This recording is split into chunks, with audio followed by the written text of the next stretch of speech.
Assalamualaikum warahmatullahi wabarakatuh. Bismillahirrahmanirrahim. Nahmaduka ya ghafuru ya syakuru. Mashalli wa sallim barik ala sayyidina maulana Muhammadin wa ala alihi wa sahbihi asma'in nama ba'du. Betapa mudahnya maksiat. Apa saja bisa. Nah Allah sing gak ngelola hidayat, habis agama ini. Sama tak ceritanya. Pertama agama muncul di Mekah. Itu sing mimpin itu Sayyidul Khalqi, Sayyidul Awalin wal Akhirin. Ijak masuk akal lah, Islam berdiri masuk akal, dipimpin Nabi, dikawal Jibril. Bariku Islam dikawal mudin, kiai diutang, kiai terlibat pinjol, kiai diusir mertuaan, kiai di PHK kok masjid, mergo nganggo duit masjid, kiai diusir bojone, mergo mulai kepen wahyo. Semua mimpin itu dengan ketidakidealan. Rungokno, semua mimpin dengan ketidakidealan. Lho ngono iku agama yo mlaku. Lho ora pangeran ra iso, yakin ra iso. Pangeran wis janji wa wa mutimmu nuri. Napa wa wa?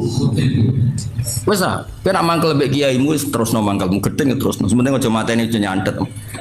Ya gremeng-gremeng sithik ra apa. Wong pancen menungso apa? Ya karena mau apa coba? Sama tak ceritani, gak usah tersinggung biasa ya, rasa sensitif. Kayak apa agama ini dimulai dari sejarah apa? Sayyidina Ali bin Muawiyah tukaran, ya ora ono pengaruhe ning kelangsungan Islam. Demak Bintoro ya ra putu wis tukaran, Arya Penang sampai Sutowijo tukaran, ya ora ono pengaruh. Cerita-cerita kesultanan sing Mbah Sunan Kudus bela sapa, Mbah Kalijoko bela sapa. Kula putu-putu Kalijoko sering ketemu kula. Ya do ngaji kula. Wis dhisik Mbah beda Mbah kula ra apa-apa saiki ayo ngaji. Oh ya mending ono. Nggih Gus, Mbah urusan Mbah. Maksudnya iku yo ora piye-piye ngono lho, maksudnya iku yo ora piye-piye. Tetap jalan. Ono sing Mbah mbek ra cocok, anak putu wis do besanan. Yo ora piye-piye. Mergo iku kersane Allah. Wis ta ora usah mikir, aku mau kok mikir. Bento ge mikir agama. Agama wae pangeran. Lho Mbah Mun ya kula crita anggere ana kiai desa. Mbah ijazahi Mbah kersane kula dadi kiai kuat. Agama wae pangeran ora usah tirakat. Sing duwe diurusi apa? Pangeran. Pokoke nyai wis sak berem sementing iku ya wis. Karena tadi kan tambah tenanan tambah gelo. Nyai kok tambah tenanan tambah gelo. Ora tambah apik, tambah gelo. Lah aku sapal rai-rai ngene iki ku cara orang ana tenanan ya. Iya sawangane mbek aku samine waton, nah beda paslon wis mau nurut ya. Ben roh aku imanem sepiro. Wes as, kowe kabeh loyal mbek aku. Misale beda paslon, mesti kowe ngobyek dhewe tetep. Apa lagune wis. Ada ngatur ya. Kan kula nu didhawuhi Mbah Mun, didhawuhi bapak nak ngandani ngene tok. Ha anak kiai ra usah tenanan, sing tenanan ikhlase. Maksudnya mulang wis mulang ae ra usah bayangno terus kowe loyal samine wis ra mulang wis mulang. Gelo. Wis biasa sing tenanan iku ikhlase. Mulangi biasa, mesti biasa mulang ya mulang ra usah memaksakan paham, memaksakan ya malah kaku. Wis kakek ndamuk bojo kon paham. Selamat tok wis apik yo. Wis hidayat wae pangeran. Oh sampean delok kados Amerika, Inggris, Eropa kayak apa? Ini komunitas muslim nggih kuat, masjid nggih kuat. Teng Jerman kayak apa? Diskusi Islam nggih kuat. Dari enggak ada masjid menjadi ada. Agak pangeran mboten saged. Ngelola Islam ning daerah non muslim. Nang desa-desa ya padha, wong do kedonyan ngono ku Islam yo mlaku. Musolane mok loro penceng. Kiyaine ku ya apa kula nate penelitian. Ku ana kiai nyun sewu dagangane dagangan kawuk sliro ning. Carane kudus wis ra masuk orang ora dadi kiai. Ini kiai. Tak takoki bareng wis dadi kiai. Nang desa ya. Mergaen, lha jenengan kok mergaen ngono. Kula nggih ngerti Gus, kula nate mondok pedotan jan. Mondok morong tahun. Ku yo krungu-krungu kabar ngono iku jare harap. Tapi kula niku sebudi malih mergawe kula niki. Ya tetep nyai. Mulane bapak kula nu sering wasiat teng kula, ki nek ngiyai aja nganggo standar ideal. Sing ideal ben Kanjeng Nabi wae. Kowe tetep kiai wae. Ya sing ngene-ngene wae. Maksudnya sing maksum sing sempurna ben Kanjeng Nabi. Ki ora usah melok. Karena enggak gampang. Makanya saya dari mengenang khasih Sayyidina Ali itu ada wiridan yang harus dibaca 9. Iku Ali maca mok 9, 8. Nak Nabi maca 8 dhek bidu takoki. Kena apa kok ngoten? Adaban ma Rasulillah sallallahu alaihi wasallam. Jadi kadang-kadang ulama malah jarak ben sing sempurna ben Kanjeng. Lha sing sering diajar Mbah Mun, wong berbakas kitab-kitab tirakat. Iku kitabe wali, wong kowe ora. Wali. Soale wong kudu turune sithik mangane sithik iku bakasan wali. Lah nek ora wali mangan sithik turu sithik muk kurut tok tetep ora wali.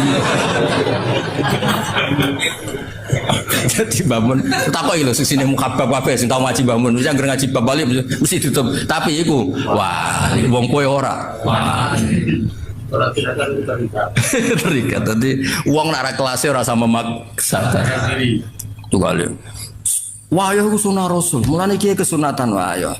Sing diwayah Nabi ku bangga dul. Sapa sing ra bangga di mantu Kanjeng Nabi? Lah di mantu raimu ku bangga tau. Mbok ya wong ngilo. Sama tak cerita di Juwairiyah ku garwane Nabi. Banil Mustalik ku wong paling gedeng Kanjeng Nabi. Singkat cerita perang ya. Orang-orang sahabat sing ditawan Bani Mustalik nggih kathah, Bani Mustalik ditawan Kanjeng Nabi nggih kuatah. Mulane Mustalik ku cakap perang. Singkat cerita itu terus Nabi nikah kalian Juwairiyah. Juwairiyah iku Sayyidatu Bani Mustalik. Niku ya terus wong dibebasno kabeh. Azharu Rasulillah saiki sak kampung Bani Mustalik wis minangka bisane Nabi, culno iku mono bisane Nabi. Kan agak pamane Juwairiyah misanane mbok mindoane. Sing wong Bani Mustalik saiki Nabi sebesan kita dicolok kabeh. Mulane Nabi enggak ada perempuan sebarokah Juwairiyah. Abi Sufyan koyo apa mangkel ning Kanjeng Nabi. Tapi Nabi garwa Umi Habibah. Bangga. Kok Nabi ku ganteng, pengaruhe gede, pinter. Sing dadi ipine seneng, dadi mertuane seneng, dadi garwane ya seneng. Saiki kowe. Maksudku ya wis ta, lah nek kowe misale ben wayah wae siap nampa piring, gelas, mangkok. Dong. Gak apa-apa tiru ya tiru, tapi ya siap nampa piring, gelas, mangkok dan kawan-kawan. Ya siapno tim-tim dokter emergency. Namno pas kena rai ya, Bang. Namno pas kena terus ambulan udah siapno nak menawa pas badokmu terus pingsan.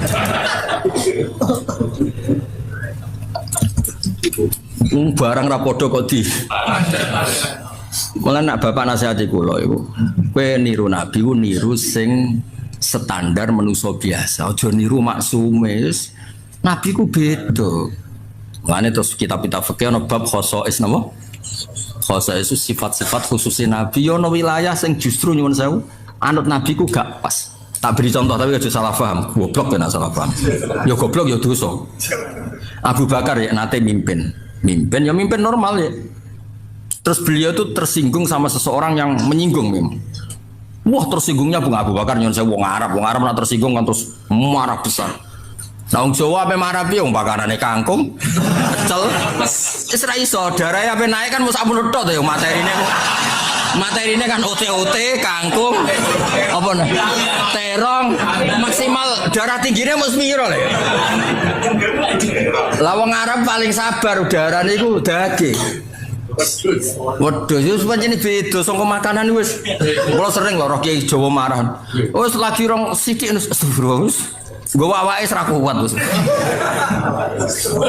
Singkat cerita Abu Bakar itu dibikin marah sama seseorang. Marah betul, wajahnya tuh kemerah-merahan. Si loyalis Abu Bakar, cara saya pas pamprese, beliau sudah khalifah. Idzan ya, kalau engkau memberi izin orang itu tak bunuh karena menyakiti hati Anda. Orang Arab sih. Kalau engkau memberi izin orang itu tak bunuh, sebagaimana membunuh orang yang bikin Nabi marah. Abu Bakar tuh fakaan nawasubba ala wajhi ma'un bar itu siapa ini riwayatun Nasai. Kebetulan orang kitab Sunan Nasai soalnya tak terang kok golek dhewe. Mbok pojok di ora pokoke golek-golek ngono. Fakaan nama subba ala wajhi ma'un bar. Ketika ada seseorang loyalis Kalau engkau berkenan orang itu mau saya bunuh karena bikin Anda marah. Pak Abu Bakar langsung lerep. Ojo. Laisa dzalika li ahadin ba'da Rasulillah sallallahu alaihi wasallam. Kalimatnya itu laisa dzalika li ahadin ba'da Rasulillah. Orang yang dibikin marah dan kemudian yang bikin marah murtad atau kafir itu hanya Rasulullah. Aku mau terima Abu Bakar. Maksudnya hukum wong sing mangkelno aku ora kaya hukum wong sing mangkelno Kanjeng Nabi. Nabi ku maksum, Nabi itu Nabiullah, Khalilullah. Lah saiki iki kadang mirip-mirip kaya Kanjeng Nabi. Wong kok wani aku kualat kaya Abu Jahal kualat Kanjeng Nabi lho. Kok kono iku piye? Nabi ku mesti hake, Abu Jahal mesti salah. Lah nek mbek tanggamu iso wae sing bener malah tanggamu. Iso wae sing bener malah tanggamu kowe sing salah. Wong ora padha aja dipadak. Wes saiki misale ana wong dhe mantu ngene-ngene iki bangga ta musibah. Pertama dhe mantu kowe ngertakok, "Lek kok dhe mantu iku?" Takdir, Cung. Wis dakar oleh komen iku wis. Lah wis ngono kok polah wayo ya masalah kan. Paling ndak nek wani wayo ku ukurane tadi mertuamu ibumu bangga. Wis ukuran paling gampang bangga. Ketok yo orang ngono sing. Nah ono kok ndak aku ta. Kula nate wonten tiyang, Gus jenengan resepsi ora tau teko. Nek kowe wayo aku teko. Walah Gus, pengen tekno piring tapi aja. Jadi kepengen tekno apa? Piring. Ya eling-eling ya. Jadi masalah anut Nabi ku sahabat lah ya mikir-mikir. Ning bab sing ubudiyah lah anut ya sing adnal kamal. Apa adnal? Misalnya Nabi sholat tahajud itu semalaman. Abu Bakar, Umar ya mau sithik. Bahkan Sayyidina Utsman ngriwayatno hadis, "Kena salat isya fi jama'atin fa kana ma sholla nisfal lail." Koma nisfal lail. Nang kok suwe wis fi jama'atin fa kana ma koma al-laila kullah. Jadi mulai dimodifikasi. Wis acung ora usah tahajud, ora usah witir. Kowe salat isya fi jama'atin setingkat nisful lail. Engko subuh fi jama'atin padha karo koma al-laila kullah. Iku ya dawuhe Kanjeng. Ya wis milih sing iku wae kok malah jajal wiridan sewengi. Ya, wis ora mandi kesel. Loro gak mandi. Lho sing loro gak mandine lho. Ya melo paket-paket hemat di omah aku sing apa?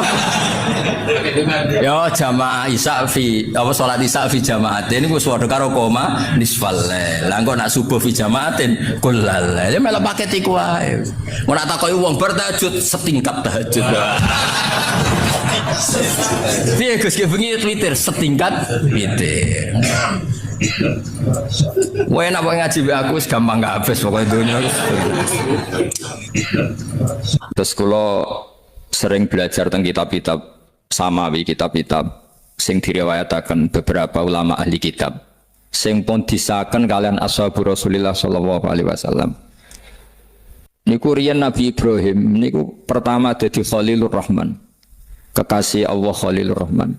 Iku mergi piyambake nu tersiksa protes. Terus kadang tiang saya ini butuh protes, man. Tapi protes buat kita demo. Protes itu tidak harus demo, protes.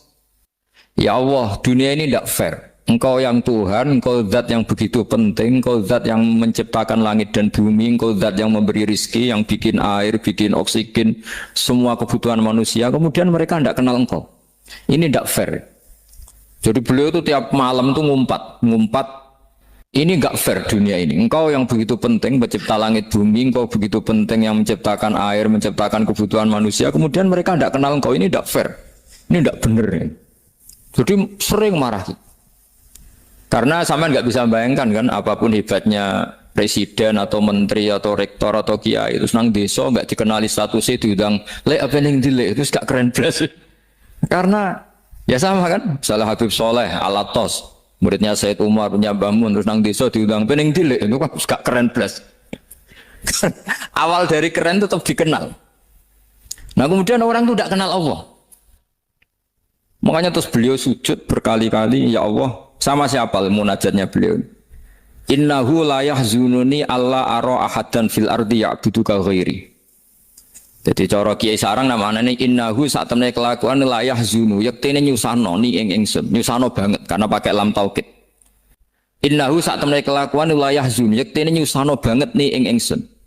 Apa sing nyusano an? Apa sedene kelakuan la ora ningali ingsun fil ardi ing dalam bumi. Ahad dan ing wong suci ya budu kang nyembah sapa ahad ka ing panjenengan wiri saliyane ingsun. Ya Allah, sungguh saya sangat susah. Karena engkau zat yang begitu penting, kemudian yang tahu kalau engkau Tuhan itu hanya saya.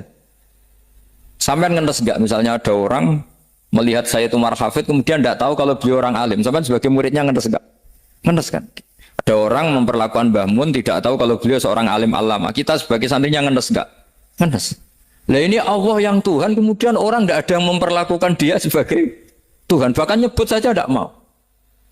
Itu ketersiksaannya Nabi Ibrahim.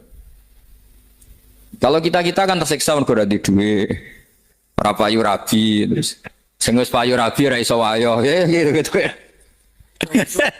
Macam-macam kesalahan. Itu jadi apa jadi wali itu sudah berat karena orientasinya agak tentang Allah tapi tentang diri sendiri. Ana sing susah proposal ragu ya Mas Angkol. Macam-macam. Artinya Nabi Ibrahim itu orang yang benar-benar Khalil Rahman. Beliau tersiksa ini karena dunia dianggap gak fair. Masa Allah zat yang begitu penting kemudian mereka nggak tahu. Maka awal dari nubuah itu apa? Menaukan al-i'lan, mempermaklumatkan Allah di alam raya ini. Makanya nggak ada nabi kecuali memaklumatkan diri. Saya dulu awal-awal Habib Soleh mau nyai saya bilang orang alim itu harus ngaku kalau alim.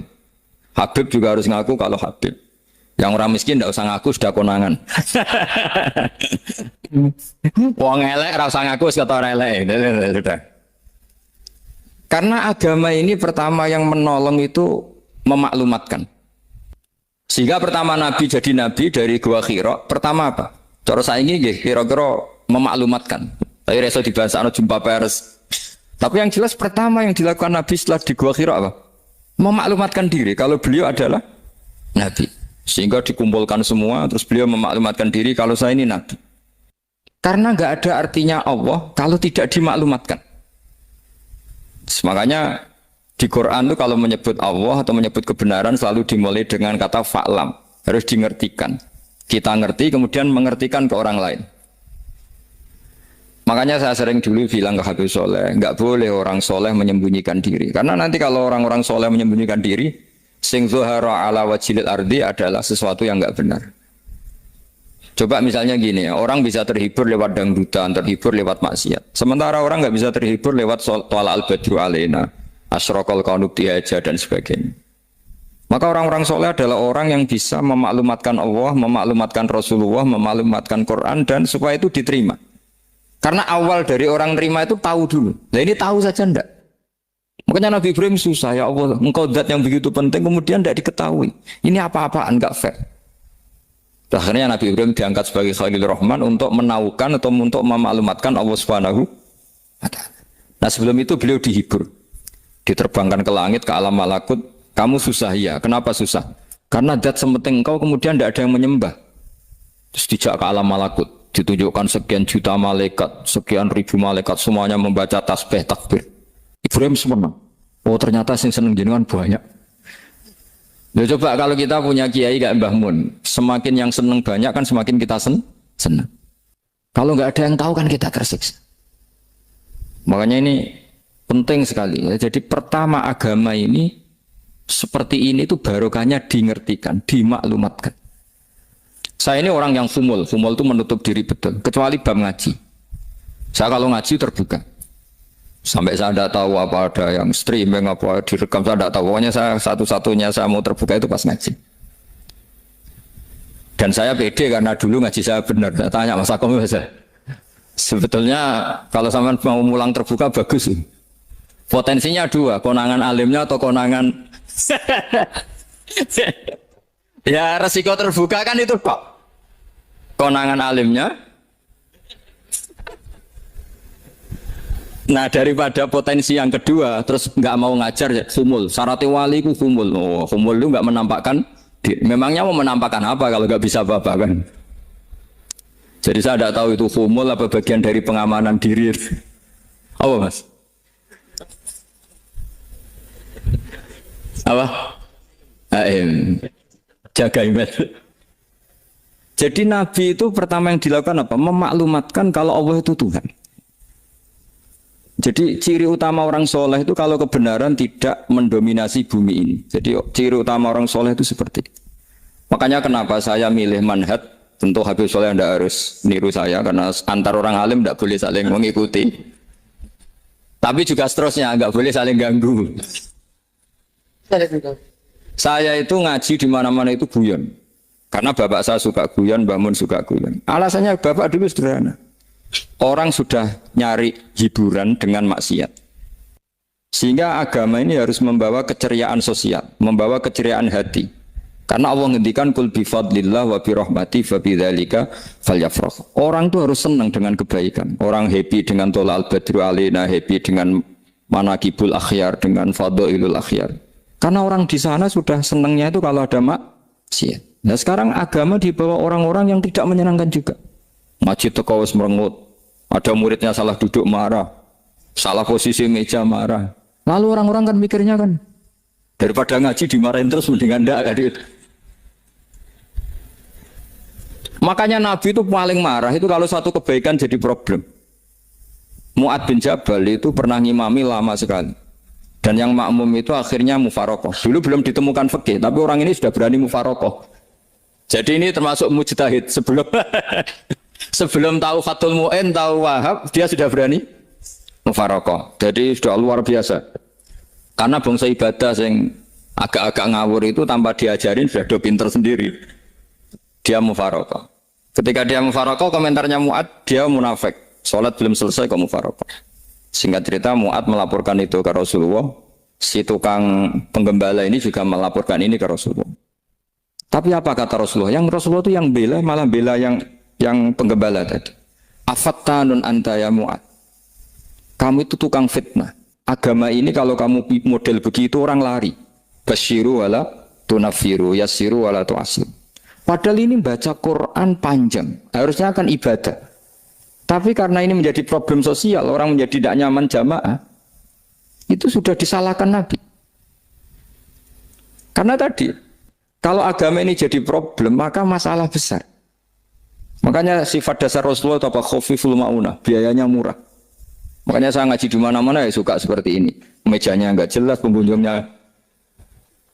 pengunjungnya juga agak jelas. Semakin kacau semakin baik kira-kira. Nah ini pengunjungnya juga seperti ini kan. Nanti sampean yang pidato, jadi tak beri hak gue selesai ini namanya aqomaddin. Kalau faman taroka fakot. Jadi pilihannya kalau gak aqomaddin ya ada medin. Jadi kenapa banyak kiai yang ceria? Karena tadi satu-satunya cara kita menandingi hegemoni maksiat adalah pembawa taat itu ceria. Karena orang itu mesti mencari kebahagiaan. Sebab itu para nabi itu mengajarkan agama ini dengan cara yang bahagia. Misalnya mangqala la ilaha illallah dakhalal jannah. Nabi tidak ngendikan gini, mangqala la ilaha illallah terus salatnya benar, puasanya benar, belajarnya benar, jadi kiainya benar. Wah itu kalau itu panjang sekali, banyak yang enggak masuk surga. Sementara kubu yang lain kampanye sudah tenang bersama bapaknya di surga. Lah kita kampanyenya, kon salat ra mesti ditampa. Puasa ora mesti ditampa. Wis repot, syaratnya ditampa ikhlas wangel, kuwi ora bakal iso. Berarti maknanya kan ora bakal mlebu swarga. Akhirnya wong kan mikir, wis salat tetep ra swarga, puasa tetep ra swarga, mendingan ra salat. Jadi kita ini kan bersaing sama kampanye aku sebelah gitu. Makanya saya milih manhaj pokoknya Islam apik kan. Tapi bukan berarti saya menyepelekan aturan-aturan dalam sholat, karena yang kampanye itu sudah banyak. Biasanya kiai-kiai sing kereng kampanye tentang sing kereng-kereng. Itu saya manfaatkan ya sudah, itu bagian jenengan. Jadi orang itu harus mikir. Agama Kristen itu diterima di Eropa di mana-mana. Di antara sebabnya adalah karena orang dijamin masuk surga. Orang mau kayak apa faseknya tetap kalau mati bersama. Kita enggak, sudah kiai, sudah mulang terus masih didoain. Semoga amal baiknya diterima, amal buruknya masih ngeper apa? Dan itu santri saya nanti kalau ziarah saya tuh ya Allah ampuni Gus Ba ampuni. Itu kan ngeyak orang itu maksudnya. Maksudnya bukan, makanya saya pernah ketemu orang yang berfaham Wahabi. Dia nuduh kalau orang doa ke mayit itu minta sama mayit. Nah ya saya bilang, saya saja yang jadi mayitnya nggak siap. Kok bisa? Doanya itu doa ngeper. Masa sama gurunya bilang gini, Allahumma ingkana muhsinan fazid fi ihsani wa ingkana musian. Masa gurunya ditaklek? Jadi dia tidak yakin betul kalau gurunya muhsin. Masih ditaklek, jika guru saya baik maka gini ya Allah. Jika guru saya buruk maka gini. Terus saya tuh gak pernah doain Mbah Mun gitu. Anggap gak sopan. Jadi kalau saya berdoa ya Allah, jenengan izzihi apa ya, jenengan balas lah. Izzihi anna anil muslimina khairan katsira. Wa antal ghafurur rahim wa anta gitu. Saya enggak tega muni wa ingkana musian. Jadi kayak ada sopan. Loh kalau aku yang mati saya bilang lagi. Balik malam. Ingkana musian. Malah ada terusannya bahwa kadalik. Jadi makanya mereka kan sering pakai dalil. Andai kan tradisi itu benar, maka yang paling pertama melakukan itu sahabat. Selalu mereka berargumentasi, kalau itu tradisi yang benar, maka pertama yang melakukan itu sahabat. Ya gak mungkin sahabat masa bilang ke Nabi ingkana. Bisa kafir berat kan? Masa kesolehannya, loh andai kan Abdul Qadir wafat di mana ini ngomongin? Beduk. Saya tidak akan berdoa seperti itu. Oh bisa marah Abdul Qadir Jailani. Masa kesalahan beliau di ingkana musinan, sama ingkana musinan. Jadi orang tuh harus mikir.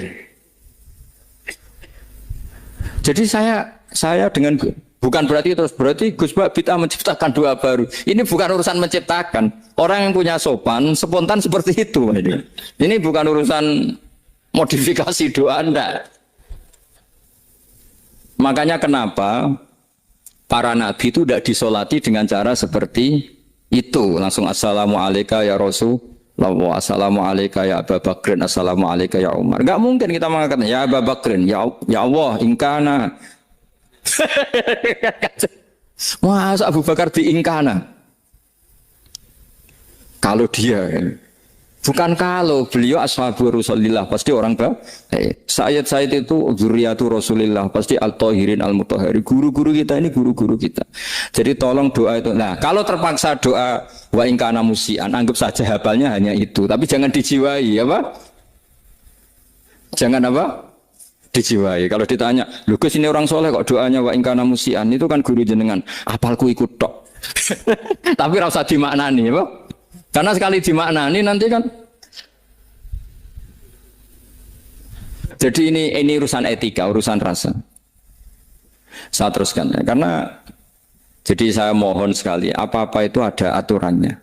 Ada aturannya. Ya tentu kita ikut masal saja. Semua selain Nabi, selain para wali kita nggak apa-apa. Doa wa ingkana musinan, ingkana musian. Tapi di hati kita sebetulnya ketika mengatakan ingkana musian itu, coro Jawa hanya rapalan. Rapalan itu ya sudah ngomong saja. Tapi nggak usah apa? Nggak usah dijiwai. Ya. Yang dijiwai kita adalah sifat ghafurnya Allah. Bukan status mayitnya, tapi sifat ghafurnya Allah. Karena kata musi itu kan nggak nyaman.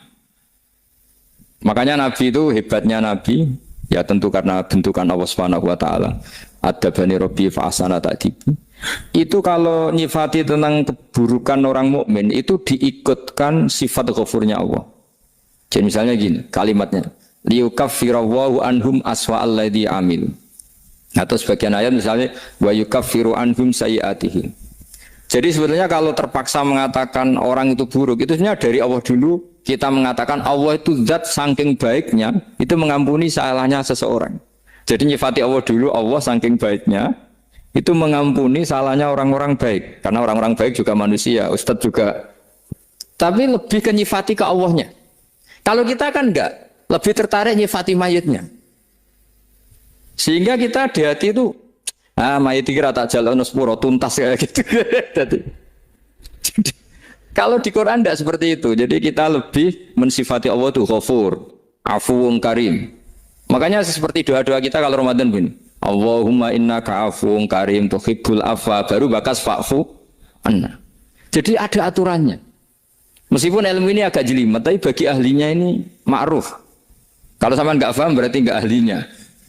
Jadi ilmu ini agak jelimet, tapi ma'ruf. Nah, sehingga Rasulullah kalau kita meyakini syafaatu Rasulullah SAW, itu cara berpikir harus kita balik. Misalnya begini. Wong Islam nakale ngono, penggaweane maksiat kok disyafaati Kanjeng Nabi kurang penggawean. Caranya berpikir jangan gitu. Kalau gitu kayak mari mangkal, wong nakale ngono kok untuk syafaati Kanjeng. Tapi cara berpikir gini, syafaatu Rasulillah itu wasi'ah, luas sekali. Syafaatu Rasulillah ghairu munhasirah, tidak terbatas. Syafaatu Rasulillah itu lebih sakti ketimbang dosanya umatnya. Semua ulama dulu kalau nyifati Allah juga gitu. Allahumma misalnya, maghfiratuka awsa'u min dzunubina. Ya, yang misalnya yang pakai mutakalim ya Allahumma maghfiratuka awsa'u min dzunubi wa rahmatuka arja inti min amali. Jadi jangan kitanya dulu. Kalau kitanya dulu kan nyifati kita dosa banyak. Itu sama ndak usah ngaku sudah tahu semua. Tapi nyifati pertamanya apa? Allahumma maghfiratuka awsa'u min dzunubi wa rahmatuka arja inti min. Sehingga dari nyifati maghfiratullah yang wasi'ah, yang tidak terbatas, kemudian kita sah mengatakan bahwa ahlul maksiat pun mungkin atau berhak dapat ampunan. Sama. Syafa'atu Rasulillah itu ghairu munhasirah. Syafa'atu Rasulillah itu wasi'ah. Sehingga sahlah riwayat syafa'ati li ahlil kabair min ummat. Itu bukan menyangkut melegalkan kabirah. Bukan menyangkut mengesahkan orang Islam dosa besar. Karena nanti dapat syafaatnya Rasul. Cara berpikir jangan gitu. Nanti kamu mentasjek memberanikan orang melakukan maksiat berdasar iktimat syafaati Rasulid. Itu jangan gitu cara berpikir dibalik apa? Syafa'atu Rasulullah awsa'u wa awsa'u. Sangat lu. Sehingga saking luasnya sampai yang tukang maksiat saja kebagian. Sama rahmatnya Allah Ta'ala itu wasi'ah. Rizkinya Allah ya wasi. Sampai wong nganggur ya iso mangan ngono. Nah begitu juga rahmati Allah Ta'ala itu wasi'ah. Sampai wong sing sumpek utange akeh ya iso guyu ngono.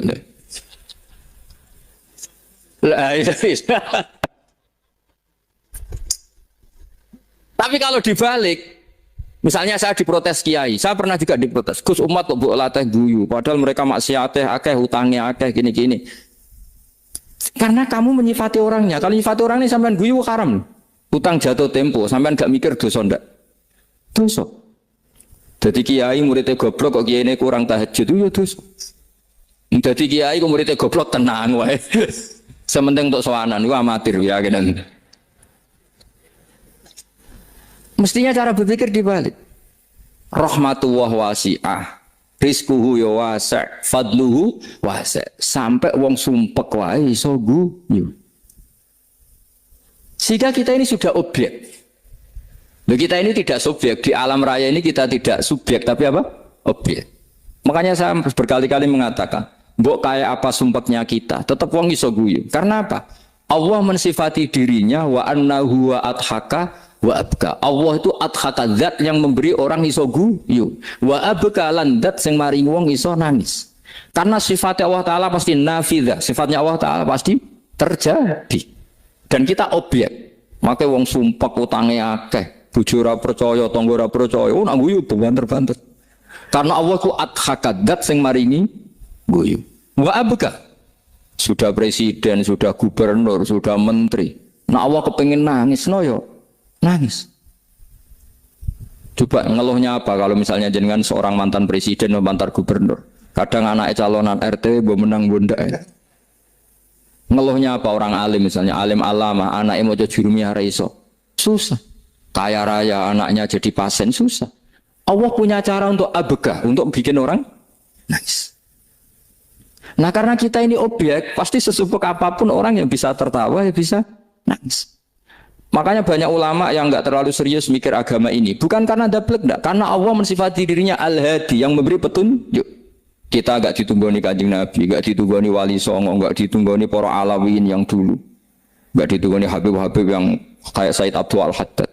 Tapi karena Allah itu Al-Hadi yang memberi petunjuk dan sifatnya Allah Ta'ala la bidda wa ya antakuna nafidah. Sifatnya Allah pasti nafidah. Amerika kayak apa liberalnya. Sekarang trennya juga banyak yang masuk Islam. Kampung-kampung pedalaman gak ada kiainya, cukup mudin. Kadang yang membawa agama itu orang yang ke situ mau nyari kayu. Orang yang di pedalaman Kalimantan, Sulawesi itu pertama itu nyari kayu. Tapi bawaan hidayat, lama-lama bikin masjid. Saya pernah di Korea ke sana orang nyari uang. Niatnya juga nyari uang, tapi akhirnya tersiksa kalau enggak bikin masjid. Karena apa? Karena Allah itu Al-Hadi, zat yang memberi petunjuk. Nah kamu tidak usah khawatir. Agama ini pasti jalan ila yaumil qiyamah. Karena Allah Al-Hadi. Sama. Mbok kamu umat mbok weden-wedeni kowe ku amalan ora mesti ditampa. Nek ora ditampa mlebu neraka. Ngono mulai ngaji ya tenang ae. Tenang santai. Bahkan kadang bilang gini, Pak Yai tadi gak bener, masa ngecap orang mlebu neraka. Kita yang masyarakatnya gak tahu pintunya, Pak kayaknya tahu pintunya. Karena orang itu punya cara. Loh ya betul. Orang Bedui itu kalau ngaji sama Nabi itu lebih unik timbang yang soleh, timbang yang pinter. Sehingga banyak ilmu itu ditemukan dari orang Bedui. Karena cara berpikir itu aneh. Kalau orang soleh, orang waras kan berpikirnya ada aneh, standar. Jadi orang Bedui itu aneh. Pernah suatu saat Rasulullah itu khutbah cerita kiamat. Wah dasarnya kiamat kayak apa? Semua orang diam nangis semua. Orang Bedui enggak, lebih cerdas. Ini Nabi itu cerita kiamat kalau ada tanggalnya ini gimana? Orang nangis semua karena dasarnya kiamat kayak gitu. Bumi dihancurkan wus. Pantas sudah nangis dewi-dewi. Ya ono sing nangis pabrik banyune macam-macam. Ini kalau kiamat gimana? Ini perjalanan air kemasan saya kan orang mikir. Mikir dewe-dewe gitu. Tapi ini enggak. Orang Bedui cara berpikir tuh enggak. Malah, ya Rasulullah, mata saat. Engkau itu cerita kiamat tapi enggak jelas tanggalnya. Kalau cerita kiamat ya harus jelas dong kapannya. Jadi unik. Jadi cara berpikir, sahabat kaget semua loh. Kaget. Karena enggak kepikiran. Nabi A'radu anhu, A'radu itu mengabaikan. Banyak sahabat yang menganalisis lam yasma kan. Nabi memang nggak dengar sehingga mengabaikan. Ada yang analisis lagi sami'a wa kariha. Sebenarnya Nabi dengar cuma nggak berkenan karena tengah-tengahnya khutbah kok tanya. Tapi si Arabi ini cerdas, masuk akal kan? Misalnya mau pilihan presiden, orang mesti tanya kapan kan gitu. Ya kan? Mau ganti presiden atau ganti bupati, takarannya orang kan kapan? Kayak Mas Akom jadi wali ndak? Pertanyaannya kan kapan? Kalau jatuhnya kan sudah ya. Sehingga tanya, mata sa'ah ya Rasulullah. Lama-lama Nabi diangin-angin. Bener juga orang ini. Saya cerita kiamat kok gak jelas kapannya. Ini Nabi menjawab.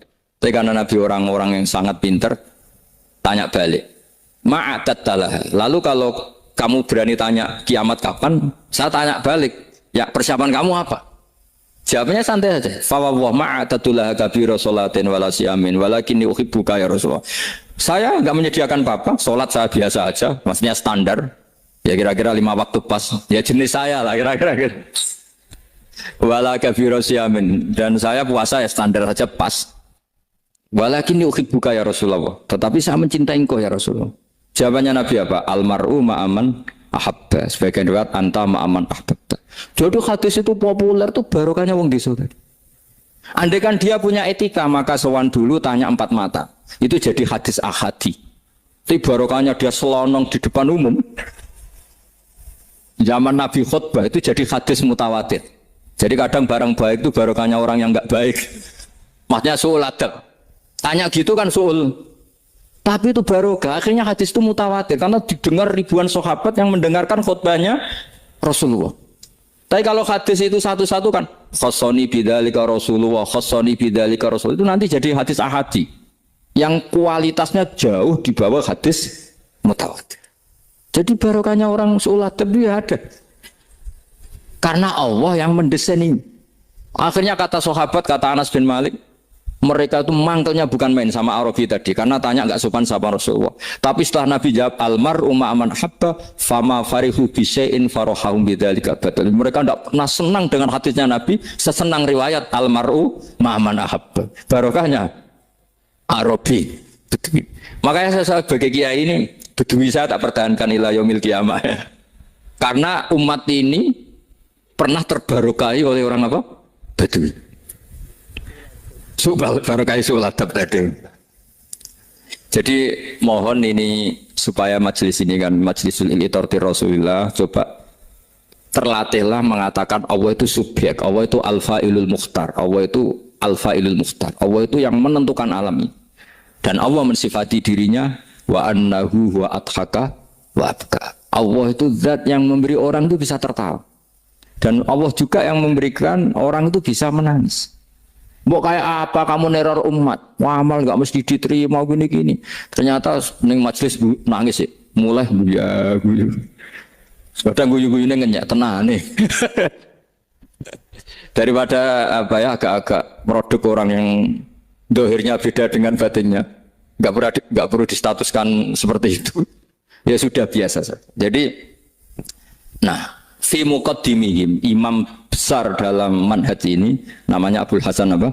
Asyadzili. Abul Hasan Asyadzili itu kalau ada orang tanya gini, Beb saya ini susah, sholat saya tidak mesti diterima Allah gini-gini, marah. Enggak usah. Kafa bika jazaan an radiyaka laka ahlan. Sudah kamu ditakdir pernah sujud itu sudah keren. Saya itu andaikan dapat kabar dari malaikat bahwa sholat kamu tidak diterima, saya tidak susah. Bukan karena sombong. Pernah ditakdir sholat sujud ning Allah itu keren. Kayak apa malunya kita ketemu Allah kemudian kita di bumi tidak pernah sujud.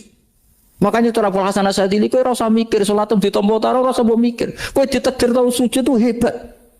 Kafa bika jazaan an radiyaka laka ahla. Cukup kamu mendapat balasan dari Allah, kamu pernah ditakdir sujud. Gak perlu ngaji alim alama, segowo sawi ngalor kidul jalalain keren. Paling gak malaikat pernah melihat kamu, gue tak kitab kudi. Gak penting pahamu kamu nih, karena isra bakat paham mas. Jadi Abul Hasan Asyadzili adalah orang yang dan itu Al Hasani ya, dan itu Al Hasani. Makanya macam-macam kita yang Al Husaini sudah kita punya Faqih Muqaddam, punya banyak. Di Al Hasani yang paling populer diantaranya adalah Abul Hasan Asyadzili. Beliau itu kalau ngendikan sesuatu itu positif terus. Termasuk itu ketika ada orang resah sholat saya diterima ndak, kata beliau wes kowe sing support nak ditakdir tahu sujud. Saya itu sebetulnya kadang-kadang miris, wes sholatku tompo ta ora, tapi saya sangat sadili, sangat sadili. Saya nggak pernah berdoa ya Allah ibadah kami jenengan terima ndak, karena takut kalau doa gitu keterusan itu terus ditompo ora ya, akhirnya keterusan gitu, akhirnya ngenes. Masa orang pernah sujud ngenes? Lama-lama gini setan masuk, apa artinya saya sujud ternyata gak diterima. Lu wong kawula kok iskal tentang pernah sujud. Itu kan ibarat gini, kamu ngasih uang sama orang tua kamu, misalnya Habib Soleh ngasih uang Habib Ali, terus apa artinya tak kasih, kemudian beliau tidak terima kasih, itu kan lucu. Terima kasih tidak terima kasih, seorang anak ngasih orang tua itu keren. Makanya saya bangga dengan Habib Soleh ketika beliau mengumrohkan Habib Ali, sudah mendaftarkan haji Habib Ali. Gak usah mikir diterima apa enggak. Wes keren, itu sudah perilaku yang keren, yang hebat. Makanya saya sering tuh, pada orang mau cerai tanya saya, Gus saya ini cerai gak, istri saya kurang ajar gini. Gak usah. Wah bojo kula judes. Uang di bojo itu keren, paling gak kowe ra darani jomblo.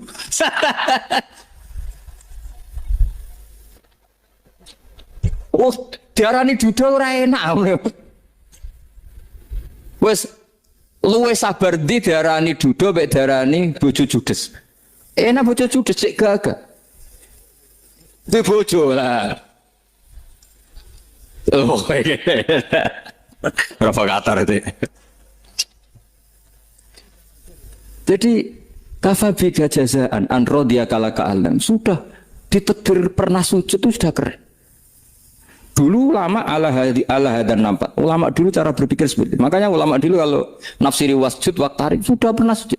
Di Quran enggak pernah ada ayat wasjud lan sujudo sira ingkana kada wa kada ing kunta mutayakinan biqabuli sujudi. Kan ada sujud ya sujud saja, enggak usah mikir makbul apa enggak makbul. Sudah kalau sujud pasti waqtarib. Terus saya sebenarnya ya sebagai orang ya kadang wedi. Salatku ditompo ta ora. Tapi kalau keterusan nanti ada was-was yang mengatakan opo artine Sholat. Itu kan ngeri seorang hamba sing uripe ning bumine Allah kemudian menyoal pernah sholat hanya karena takut gak diterima. Itu kan gede banget. Tapi monggo lah kita cerita-cerita Islam, cerita-cerita beragama yang rileks. Kita semua tadi seperti yang dikatakan Kadensus pernah disewani Mas Sufyan Sauri, juga beliau pernah ngaji. Sebetulnya dalam banyak hal-hal yang keseharian itu lebih prinsip ketimbang ide kita tentang hal-hal besar. Saya beri contoh, Allah itu Tuhan yang maha kuasa, yang menguasai alam raya ini. Kadang-kadang menjelaskan dirinya itu hanya Alladzi at'amahum min ju'. Saya ini Tuhan yang memberi makan kamu saat Anda lapar, saat kalian lapar. Jadi untuk beriman kepada Tuhan yang Maha Esa, kepada Allah, kamu yakin yang memberi makan kamu itu Tuhan. Apapun kecewanya Anda terhadap tetangga, terhadap negara, terhadap mertua, terhadap istri, itu kecewa Anda tidak akan mati. Tapi kalau tidak makan itu mati. Sehingga Allah mensifati dirinya kadang pakai keseharian. Alladzi at'amahum min ju'. Tuhan itu siapa? Yang memberi makan kamu ketika lapar. Tapi kamu untuk syukur itu nunggu punya istri cantik, neriman, gampang diatur, membolehkan poligami. Terus 4 istri itu neriman semua, loyal semua. Itu sombong betul. Mau syukur saja kok repotnya seperti itu. Jadi mau syukur ya ada makanan dimakan. Itu kalau ngantuk ya tidur. Ayatnya wa min ayatihi manamukum billaili wan nahar. Maksud ayat Allah itu tidur. Nah, keangkuhan-keangkuhan ini yang menjadikan kita itu jadi repot hidup itu. Wong untuk syukur kok nunggu tadi. Mertua baik, tetangga baik, istri baik. Apa saja di sekelilingnya harus baik. Nah, keinginan berlebihan ini menjadikan kita lupa ada hal-hal yang paling kita butuhkan, yaitu oksigen. Kita boleh nempat di buminya Allah. Alladzi ja'ala lakumul ardo firasya. Bumi kamu tempati enak. Coba kalau gempa. Apa artinya istri 4 cantik semua kalau pas digoyang apa? Gempa. Apa artinya kamu jabat? Entah apa saja jabatannya. Kalau bumi likuifaksi, habis kamu. Kiai meskipun dai kondang umatnya jutaan, kalau likuifaksi di panggung hancur. Tapi nikmat-nikmat yang disebut Allah seperti ini kita kaji keseharian. Alladzi ja'ala lakumul ardo mahda. Allah itu yang menjadikan bumi dalulan yang mudah diinjak. Famshu fi mana dia silahkan pakai jalan-jalan. Jadi saya termasuk benar-benar kiai Jawa. Kalau kerennya kiai Nusantara atau kiai Indonesia lah. Diajari bapak saya Kiai Haji Nur Salim, diajari Mbah Maimun. Itu Islam itu keseharian. Karena ketika Anda memilih hal-hal yang serius, itu tujuan utamanya nyari ridhonya Allah. Dan ridhonya Allah bisa kamu dapatkan sesuatu yang pasti benar. Misalnya dalam sebuah hadis Sahih Muslim disebutkan, Inna woha la yardo anil abdi idha akalal akla fayahmadahu alaiha aw yashroba syarba fayahmadahu alaiha. Itu redaksinya inna itu sesungguhnya, la yardo juga pakai lam taukid, juga maknanya sesungguhnya. Sungguh-sungguh Allah sangat ridho ketika seorang hamba itu makan ketika sesuap nasi dia muji Allah, ketika minum seteguk nasi dia muji Allah. Itu kalau orang diridhoni Allah itu wali betul. Itu untuk jadi wali itu gampang. Kamu makan ridho, kamu nginjak buminya Allah ridho seneng, kamu hidup keseharian aman seneng. Nah ini supaya sampean kita semua lah, kita semua ngaji betapa panduan Rasulullah untuk menggapai ridho Allah itu banyak yang keseharian sekali. Saking kesehariannya banyak dalam hadis dan itu sahih. Nabi menyebut hal-hal yang keseharian. Hatta ma tas'alu fi fimra'atika. Kamu punya uang, kemudian istri kamu bisa makan, itu ibadah. Bahkan sebagian ibadah itu dicontohkan Nabi yang akhirnya diprotes sahabat. Yaitu wa fi buti ahadikum sedekah. Kamu menggauli istri kamu itu ya sedekah. Sampai sahabat bilang yang benar ya Rasulullah. Ayati ahaduna syahwatahu wa huwa lahu ajrun. Masa urusan biologis, urusan syahwat kemudian dia dapat pahala. Nabi menjawab, alaih salawadu'aha fi haramin aka'ana alaihi wisrun. Bagaimana kalau dia meletakkan ke yang tidak benar, itu kan dosa. Nah, hal-hal seperti ini yang saya ingin teman-teman semua lah, semua. Saya juga agak ingin ngaji demi Anda juga nggak ingin. Itu dosa sekali ngaji kok pesanan kelompok tertentu itu nggak boleh. Islam itu untuk semua. Jadi ya cuma karena di depan saya jenengan ya seakan-akan jenengan korbannya. Itu ada ilmunya dalam usul fikih itu. Jadi orang itu harus ngaji usul fikih. Nama yang disebut, mungkin Mas Sufyan masih ingat zaman ngaji usul fikih. Nama yang disebut itu tidak jaminan sebagai prioritas perintah. Jadi misalnya gini, kebetulan yang di depan Nabi itu Abu Dzar. Nabi ya bilang, ya Abu Dzarin ini uhibbuka misalnya, atau ya Mu'ad ini uhibbuka, atau ya Abu Hurairah ini uhibbuka misalnya. Banyaklah riwayat yang Nabi nyebut ya Abu Dzarin, ya Mu'ad, ya Abu Hurairah. Kemudian misalnya Nabi meneruskan khitab, ini uhibbuka, saya mencintai kamu, fakul dubur sholatin, atau sebagian riwayat disebut fala tada'anna dubura kulli sholatin, Allahumma inni ala dzikrika wa syukrika wa husni ibadatik. Saya mencintai kamu, siapa saja. Mu'ad bisa, Abu Dzar bisa siapa? Saya mencintai kamu, mohon kalau habis sholat kamu jangan lupa wiridan Allahumma a'inni ala dzikrika wa syukrika wa husni ibadatik. Ya Allah, tolong kami permudah supaya mudah ingat engkau. Anda tidak bisa mentang-mentang, wong nama saya Parmin, nama saya Purnomo, itu yang diperintahkan Mu'ad misalnya. Jadi yang disebut satu, tapi khitab itu untuk siapa saja. Saya teruskan ya. Jadi saya mohon semua kita melakukan kebaikan itu kalau dalam kaidah fikih disebut al yakin la yuzalu bisyak. Banyak kebaikan yang kebenarannya itu 100%. Tidak punya efek samping ke pihak lain, ke kelompok lain, ke komunitas lain. Yaitu tadi misalnya Anda makan dan itu murah sekali, hanya butuh satu piring. Setiap kunyahan kamu muji Allah, setiap minum kamu muji Allah. Itu redaksinya Rasulullah SAW disebut Allah sangat ridho ketika seorang hamba makan, kemudian dia memuji Allah, atau minum kemudian dia muji Allah. Logikanya gampang. Negara seperti ini yang kamu harapkan bentuknya kayak apa, mertua, ipar, komunitas, tetangga, itu nyata terjadi itu kan belum pasti.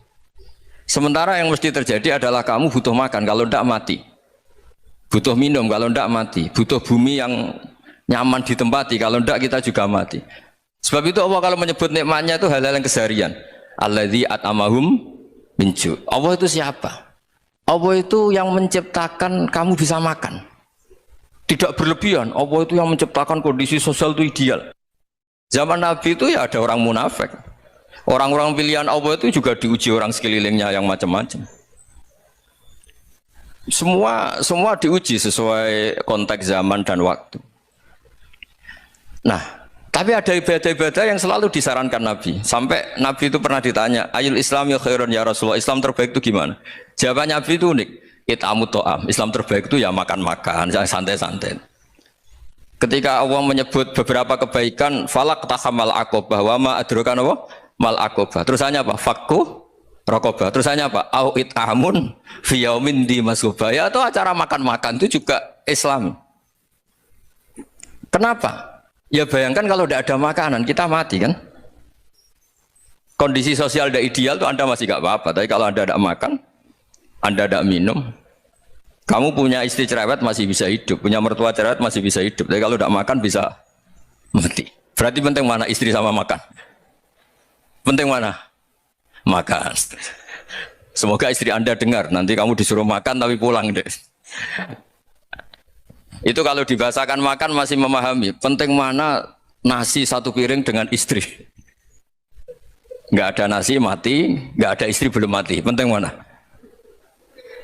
Gak berani jawab kan? Nah, ternyata Anda ada garang kan di depan istri. Jadi saya mohonlah, mungkin Mas Sufyan Sauri tadi yang bisa bantulah teman-teman tuh ngaji yang keseharian saja. Karena kita nyari ridha Allah itu berdasar firman Allah, dan firman Allah itu menyebut keseharian tuh riang gampang. Yaitu tadi misalnya wa min ayatihi manamukum billaili wan nahar. Termasuk ayat-ayat Allah itu kamu tidur. Maka dulu itu ada guyonan, ada tokoh Mu'tazilah, kelompok dalam Islam yang berpikir manusia itu bisa menentukan ikhtiarnya sendiri. Karena saya bisa duduk, ingin berdiri, berdiri. Karena kelompok ini nggak terima kalau semua kehendak Allah, nanti bagaimana kalau semua kehendak Allah kok ada hisab, ya ada sanksi. Lucunya itu, dia akhirnya, ini cerita ya, mencintai seorang perempuan, cantik sekali. Dan itu dia menjadi ahli sunnah itu oleh hal-hal yang sepele. Karena istrinya cantik, ya namanya suami istri itu hubungan intim. Terus ditanya, Mas masih ingin lagi? Masih. Silahkan diulang lagi. Wah ya tidak bisa. Katanya manusia bisa menentukan yang diinginkan. Itu tobat itu. Itu nggak bisa ditobatkan Mas Sufyan Ats-Tsauri. Orang cantik yang mudah nobatkan orang itu orang cantik. Segampang itu. Akhirnya kita tahu. Makanya kalau dalam kitab Hikam itu disebut al-akil mayakul madza yaf'alu wa hubi wal ghafil mayakul madza af'al. Orang yang punya akal karena sadar ini wilayah Allah, semua milik Tuhan. Itu dia tiap hari berpikir, besok Allah akan melakukan apa terhadap dunia ini. Kamu merencanakan suatu mau plesir, ternyata gempa. Mau wisata ke Rusia, ternyata perang. Kamu tidak pernah tahu apa yang akan terjadi besok. Wa ma tadri nafsum madza taksibu ghadan. Tapi anda semua kita ini sering punya jadwal permanen. Makanya saya kalau diundang siapa saja, sanad takdir. Yang jelas Gus ini acara penting. Ya masih acara penting nak pangeran ngersakno apa piye? Kok apa dadi pangeran? Kamu kok mau jadi Tuhan? Itu kadang ya kiai gitu. Penting Gus acara ini jenengan harus memastikan bisa. Loh kamu itu yang ngajarin tauhid sesuatu itu biadillah kok bilang-bilang apa pasti. Kalau maksa terus tak tobatkan loh kamu kata saya itu. Ya kalau gitu Gus bilang insya Allah. Wah itu hati saya, fisik saya, roh saya sudah bilang insya Allah. Tidak usah kamu latih kata saya. Nah hal-hal tauhid keseharian itu gampang sebetulnya. Wal ghafil yaqulu madza af'al. Tapi orang yang lupa Allah dia setiap hari bilang besok apa? Kita bisa melakukan apa? Seakan-akan dia itu aktor, dia penting, dia subjek permanen, dia. Padahal kita ini hanya objek kehendak Allah Subhanahu wa taala. Karena kita yakin sesuatu yang terjadi di alam raya ini kita tidak bisa apa-apa. Makanya saya sering ngaji, sering bilang saya. Ketika Anda mensifati Allah, dia yang menghidupkan. Sudah itu tanamkan, sehingga ketika kita mati, santai saja. Kenapa santai? Allah punya cara menghidupkan kita. Zaman kita hidup juga gak tahu caranya ngelola jantung, ngelola paru-paru. Kamu juga gak tahu ngelola oksigen yang tidak beracun, tidak ngandung polusi. Tahu-tahu hidup. Gak ingin tua ya tahu-tahu tua, gak ingin mati tahu-tahu mati. Selama ini kita hidup juga gak tahu apa sebetulnya. Hanya gaya tok, punya jadwal, punya planning. Kalau kamu bisa menentukan pilihan Anda, pasti Anda istrinya cantik, 4 neriman semua, kona'ah semua. Nyatanya enggak kan? Sudah 1 jelek, cerewet. Wah itu kan, nyatanya enggak bisa apa-apa Anda kan? Dan kamu bawa mati lagi. Itu kan, istri Anda juga gitu, punya keinginan, punya suami yang ganteng, yang jabat, yang neriman, yang enggak poligami. Ya enggak kesampaian juga. Kalau kita ngitung tingkat kegagalan kita itu gagal terus. Ya kan? Nah, terus ingat Allah, madza yaf'alu wa hubi. Orang yang punya akal selalu berpikir Allah itu menghendaki apa terhadap saya. Lalu sama-sama orang itu loh. Melihat orang yang serius, itu kata Anda itu pemikir berat, serius. Senang punya tokoh yang merengut karena kamu anggap serius. Tapi sebagian orang anggap orang yang serius itu wong merengut, wong masam, wong muka kok ditekuk. Jadi sama itu hati ya muqallibal qulub tsabbit qalbi ala dini, karena kita enggak tahu cara berpikir kita tentang orang lain, tentang sekeliling kita. Misalnya kita orang baik yang jenis ngurmat fakir miskin, ada orang bangun masjid mewah itu janggal. Apa artinya masjid mewah kalau banyak orang kelaparan? Tapi kalau yang jenis pendidikan, apa artinya masjid mewah kalau tidak bisa ngaji? Nanti yang jenis infrastruktur, apa artinya ini kalau semuanya punya sudut pandang yang berbeda-beda. Dan Islam mengapresiasi semua kebaikan.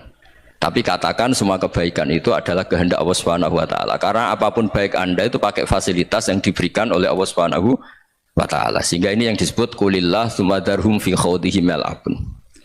Ya kembali tadi ke tema-tema bahwa keseharian Anda ini sudah Islami. Saat Anda tidak bisa melakukan apa saja.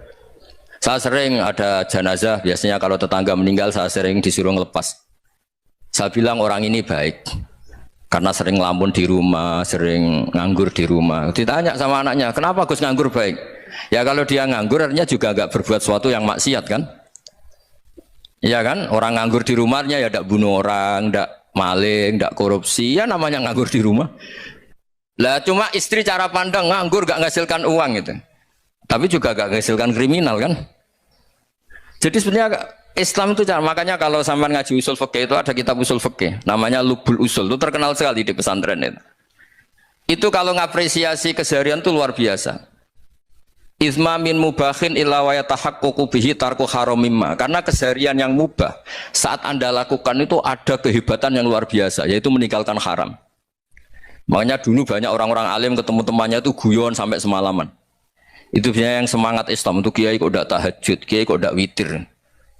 Orang yang sedang mapan uangnya banyak, malam itu udah kelayaban itu sudah luar biasa. Melawan nafsu supaya tidak maksiat itu sudah luar biasa. Supaya lupa guyon sama temannya semalaman sampai subuh. Gejolak-gejolokan ngenang zaman miskin, zaman kuliah gak jelas, zaman apa. Melihatnya jangan tarkut tahajud. Seperti ini meninggalkan tahajud, tapi meninggalnya ini talkul muharramat. Jadi kayak apa hebatnya? Sehingga Imam Ghazali punya riwayat yang agak unik. Hatta takuna ibadatu akhiri hadil ummah iku an-naum. Sehingga suatu saat ibadah terbaik umat ini itu tidur. Itu kan riwayat kontroversi. Ketika Imam Ghazali ditanya, kenapa iya? Kenapa kamu mulai keluar dari rumah itu sudah banyak maksiat? Melihat perempuan yang enggak mahram, melihat fenomena. Tapi kalau kamu tidur itu enggak melihat apa-apa. Tapi juga kamu jangan nganggap tidur itu ibadah betul. Saatnya melakukan fardu ain malah masih tidur. Tapi itu sudut pandang yang menjadikan kita Islam itu gampang. Jadi saat Anda tidak bisa aktivitas apa-apa, misalnya ada beberapa orang yang lumpuh. Lumpuh itu memang nggak bisa Jumatan, nggak bisa ibadah, tapi dia juga nggak bisa maksiat. Tidur itu memang Anda saat itu tidak bisa tahajud, tidak bisa witir, tapi saat itu ada zina, ada maling, tidak gosipkan orang, tidak bully orang, tidak menanamkan kebencian, tidak hasud. Sehingga tidur menurut Allah Ta'ala ya wa min ayatihi manamukum billaili apa? Wan-nahar. Karena di tidur itu selain ada unsur istirahat, jaga kestamina, juga ada unsur meninggalkan beberapa keburukan. Nah, saya mohon ibadah yang keseharian ini kita jaga. Supaya kita semua baca ayat itu fasih. Fasih itu tertanam di hati. Allah itu siapa? Alladzi at'amahum min ju'i wa amanahum min khauf. Dan Allah kalau cerita di Quran itu anna sababnal ma'a sabba thumma syaqaqnal ardha wa syaqqa fa ambatna fiha habba wa inaba wa qadba wa zaituna wa nakhla wa hada'iqa hulba. Kamu tahu saya ini siapa, kata Allah? Saya ini adalah Tuhan yang menurunkan air, kemudian ada tanaman banyak, habba wa inaba wa qadba, ada zaitun, ada tin, kalau orang Jawa mungkin ada tela, ada padi, ada mangga, ada pisang. Sudah. Wa inaba wa zaituna wa nakhla wa hada'iqa hulba, ada perkebunan yang lebat. Tujuannya apa? Mata Allahkum, silahkan kamu pakai, kamu nikmati. Tapi karena kadang kita ini punya ide-ide besar. Tadi untuk syukur saja nunggu punya istri riman, rumah baik, tetangga baik, komunitas baik, semuanya baik baru syukur. Lama-lama nanti ada di surga, syukurnya nunggu surga paling kelas A. Itu sudah ada yang menghuni Rasulullah, kamu nggak boleh di situ. Masa untuk syukur saja repotnya, Masya Allah. Jadi mohonlah Quran yang kalau Anda hafalkan juz amma itu kan ada ayat-ayat yang kayak tadi. Ya, fal yang dzuril insanu ila ta'ami. Coba lihat apa yang kamu makan ya, dari mana? Dan untuk mempertahankan hidup kamu keseharian. Jadi jangan kira ibadah itu harus membentuk komunitas yang versi Anda. Ibadah itu harus hal yang mulu-mulu. Kesehariannya Anda alami. Loh, ini saya tidak bikin-bikin. Saya ngaji bukan karena berdasar pesanan. Itu ayat yang saya baca kan betul ada ayatnya kan, fal yang dzuril insanu ila ta'ami anna sababnal ma'a sabba thumma syaqaqnal arda syaqqa fa ambasna fiha habba wa inaba wa qadba wa zaituna wa nakhla wa hada'iqa ghulba. Terusannya apa? Mata'al lakum, silakan kamu nikmati. Mata itu silakan kamu nikmati. Ya kayak sampean dikasih hidangan ya makan. Ya sudah makan, habis makan ya minum, habis itu ngantuk ya tidur. Ya sudah normal-normal saja. Kayak apa indahnya Islam. Tapi Anda mencari Islam yang gimana lagi? Nah, itu yang diajarkan guru-guru kita, diajarkan sanad kita sampai Wali Songo, sampai Rasulullah SAW. Bahwa pada akhirnya ada jihad, ada perang. Itu dulu memang perang, bukan membunuh. Beda. Dulu kita dijajah Belanda ya perang, dan itu normal karena kita dijajah. Jadi ketika orang lain ingin baik sama kita, wa in ahadum minal musyrikin astajaruka ya fa'jirhu hatta yasma'a kalam Allah. Kalau mereka ingin baik ya kita baik. Makanya ada istilah mustakman, muahad. Kalau mereka ingin damai, berdampingan dengan kemajmukan, ya itu yang lebih baik. Karena memang Islam menghormati proses perdamaian. Wa in janahu nawa lisalmi ya fajnah lah. Kalau ingin damai ya kita harus damai. Jadi andai kan dulu Belanda datang ke Indonesia kok minta besanan gitu. Ya mungkin kita juga seneng karena merbaiki hidung kan kalau minta besanan gitu. Nah tapi wong jajah dulu itu kan masalah kan? Apa? Masalah kan? Jadi saya mohon ya, jadi apa ya? Makanya saya tadi minta sama Bapak Kadensus kemarin juga pernah main ke saya. Jangan sering ketemu saya ini sudah uzlah, saya ini sudah mau daftar jadi resi. Saya itu kemarin di muktamar juga agak datang, acara di Jogja juga sudah. Karena memang keluarga saya dulu itu bahasa ya, bapaknya bapak saya itu gak keluar rumah itu puluhan tahun, memang punya adat uzlah. Ya makanya ngaji saya ngaji aja yang gampang-gampang aja, yang nggak orderan, yang nggak pesenan ngaji aja dulu yang gampang. Saya ikhlas, yakin betul saya ikhlas. Ikhlas itu menurut saya itu roh. Orang nggak ikhlas itu menurut saya itu orang aneh. Ikhlas itu gampang, sudah saya bilang. Kalau kamu yakin ilmu itu milik Allah, ngasihkan juga ikhlas itu milik Allah.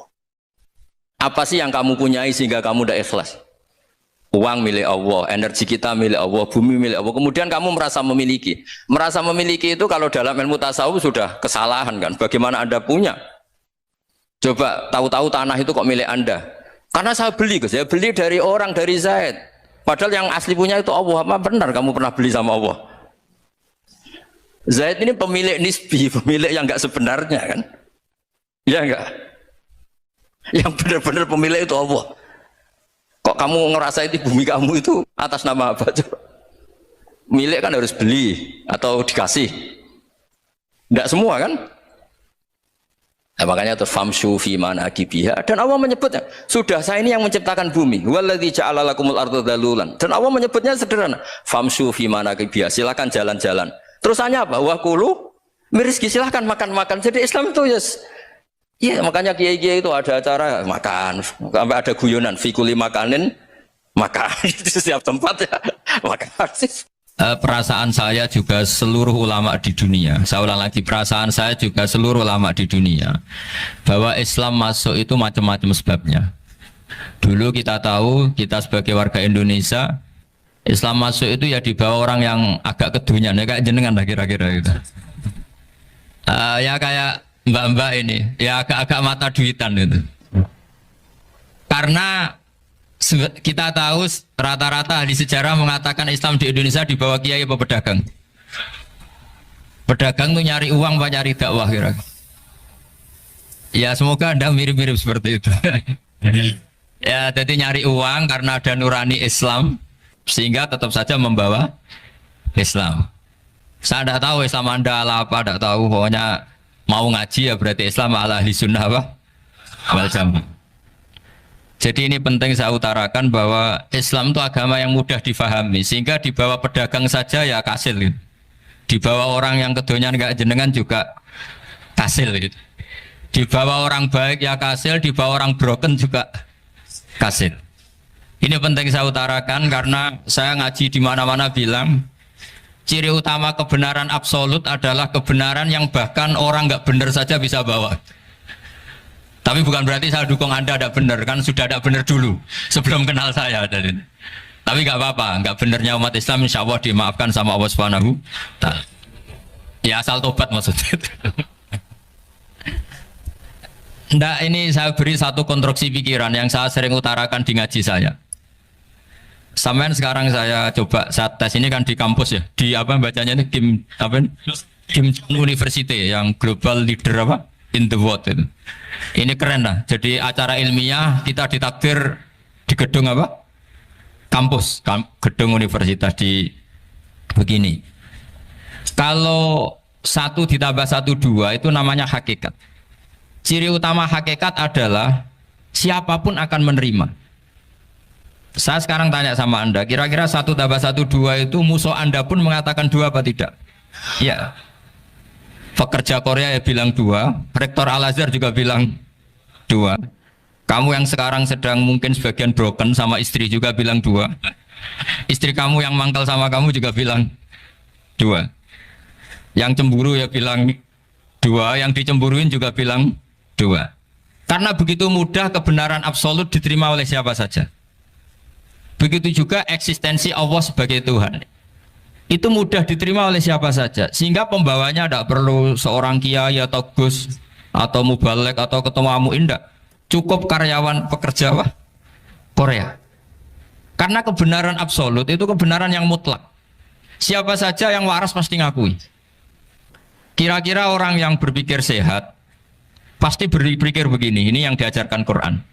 Bumi ini kadung wujud, sudah wujud kadung wujud, punya eksistensi. Mungkin nggak sesuatu yang wujud kemudian disebabkan oleh sesuatu yang nihilisme, yang tidak ada, mungkin enggak? Enggak mungkin. Yang namanya penyebab itu harus sesuatu yang wujud.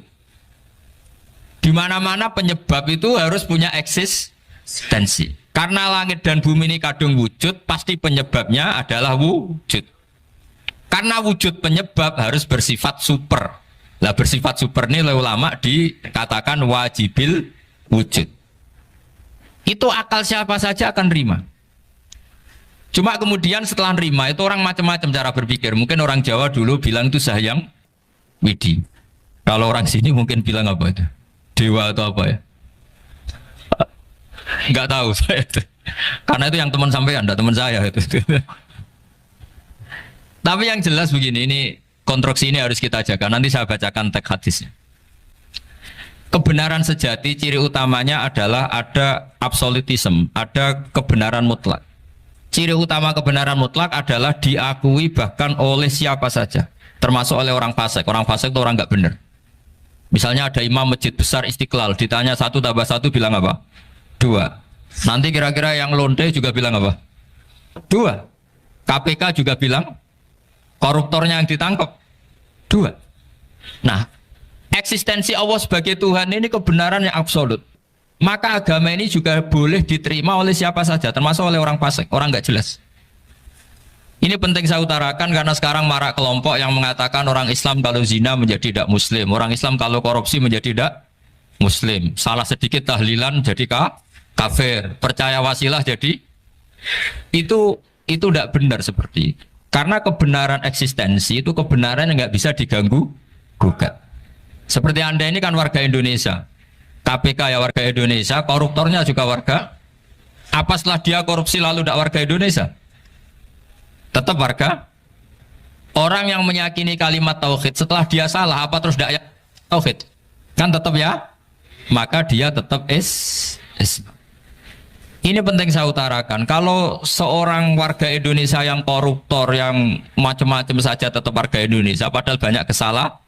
Karena status warga Indonesia adalah status yang permanen. Begitu juga status Muslim adalah permanen bagi siapa saja yang melafadzkan La ilaha illallah Muhammadur Rasulullah. Kita tidak bisa mengkafir-kafir mereka. Itu juga yang sering dipesankan dan jadi ciri khas ulama ahli sunnah wal jamaah, tidak mengkafirkan orang Islam meskipun melakukan dosa besar. Soal dia salah nanti masuk neraka ya silakan saja, saya ada ikut, paham ya, sampai bisa mencoba. Tapi tetap saja dia muslim. Analoginya gampang sekali tadi. Orang Indonesia yang salah itu tidak akan merubah statusnya sebagai warga Indonesia. Karena ya memang dia berstatus warga Indonesia. Orang Islam yang sudah melafadzkan syahadat maka menjadi muslim. Saya di mana-mana berkampanye, berfatwa. Orang kafir yang 70 tahun kafir, sekali melafadzkan kalimat tauhid itu menjadi muslim apa tetap kafir? Muslim. Masa kita yang Islam terus, yang kalimat tahlil la ilaha illallah kemudian menjadi kafir karena kalimat itu? Itu faham aneh apa aneh? Wong yang kafir saja menjadi muslim karena kalimat tauhid, yang Islam menjadi kafir juga karena kalimat. Ini ngajak apa-apaan? Ya ngajak goblok-goblokan, kira-kira kan gitu. Ini penting saya utarakan karena ini penting. Nah, setelah kamu yakin tauhid, ciri utama tauhid itu apa? Menstatuskan sesuatu sebagaimana hakikatnya. Misalnya bumi Korea, ini statusnya tetap buminya apa? Maka dari awal saya husnudzon sekali sama Allah Subhanahu wa taala bahwa suatu saat di bumi mana saja itu ada tahlil. Nggak ngira kan ada ateis di sini, bumi ateis, kemudian ada tahlil, ada sakduna, ada macam-macam. Karena kita ketika sholat, makanya saya tadi janji akan memaknai kalimat-kalimat yang sering Anda baca ketika sholat. Di sholat saat ada itidal ngendikan apa? Rabbana lakal hamdu, ayo dibaca, mil'us samawati wa mil'ul ardi wa mil'u ma syi'ta min syai'im ba'du. Sama nani secara tradisi pesantren, Rabbana do pangeran kita, laka iku kaduwe panjenengan alhamdulillah segala puji. Engkau punya segala puji. Mil'us samawati, yang pujian itu memenuhi langit. Tentu langit itu penuh dengan pujian. Semua malaikat bertasbih, bertahmid. Karena malaikat tidak ada yang kerja di pabrik, itu tasbih terus gitu. Nggak ada yang nyari uang, kan? Nggak ada yang cari won ya. Apa won ya kalau bahasa? Kalau di sini nggak kiainya aja nyari uang. Terusannya apa? Wamil ul ardi, dan pujian itu memenuhi bumi. Korea termasuk bumi Allah apa enggak? Jadi saya sudah menduga suatu saat Korea itu ya penuh dengan pujian. Dan ini betul. Siapa yang ngira kalau di bumi Korea ada yang hafal lagu Sakduna itu? Itu lagu kesayangan guru kita semua, Kiai Haji Maimun Zubair. Enggak ada yang ngira. Siapa yang ngira kalau di sini ada ngaji seperti ini? Di Rusia juga sama. Uni Soviet itu negara ateis. Tapi lama-lama pecah karena glasnost itu dan perestorika itu. Kemudian menjadi pecahan-pecahan negara muslim. Ada Uzbekistan, Tajikistan, Ceknya, semuanya menjadi negara apa? Muslim. Karena dari awal lakal hamdu mil'us samawati wa mil'ul ardi. Dan pujian itu pasti memenuhi langit, juga memenuhi bumi. Kalau Anda baca itu di Indonesia, mungkin wajar. Di Indonesia banyak acara-acara seperti ini. Tapi kalau di Korea, ternyata benar. Dan Anda ini kalian semua termasuk pembuktian benarnya wa mil'ul ardi. Keren kan teman? Oh keren sekali, bukan sekedar keren, keren sekali. Makanya saya jarang diundang pengajian mau, tapi diundang di Korea mau. Tapi saya ada niat datang undangan, memang saya ingin datang. Jadi, ya karena itu. Ini bentuk penghormatan saya. Bentuk penghormatan saya bahwa pada akhirnya benar-benar lakal hamdu mil'us samawati wa mil'ul ardi. Jadi Anda tidak perlu pesimis, dulu Indonesia juga seperti itu.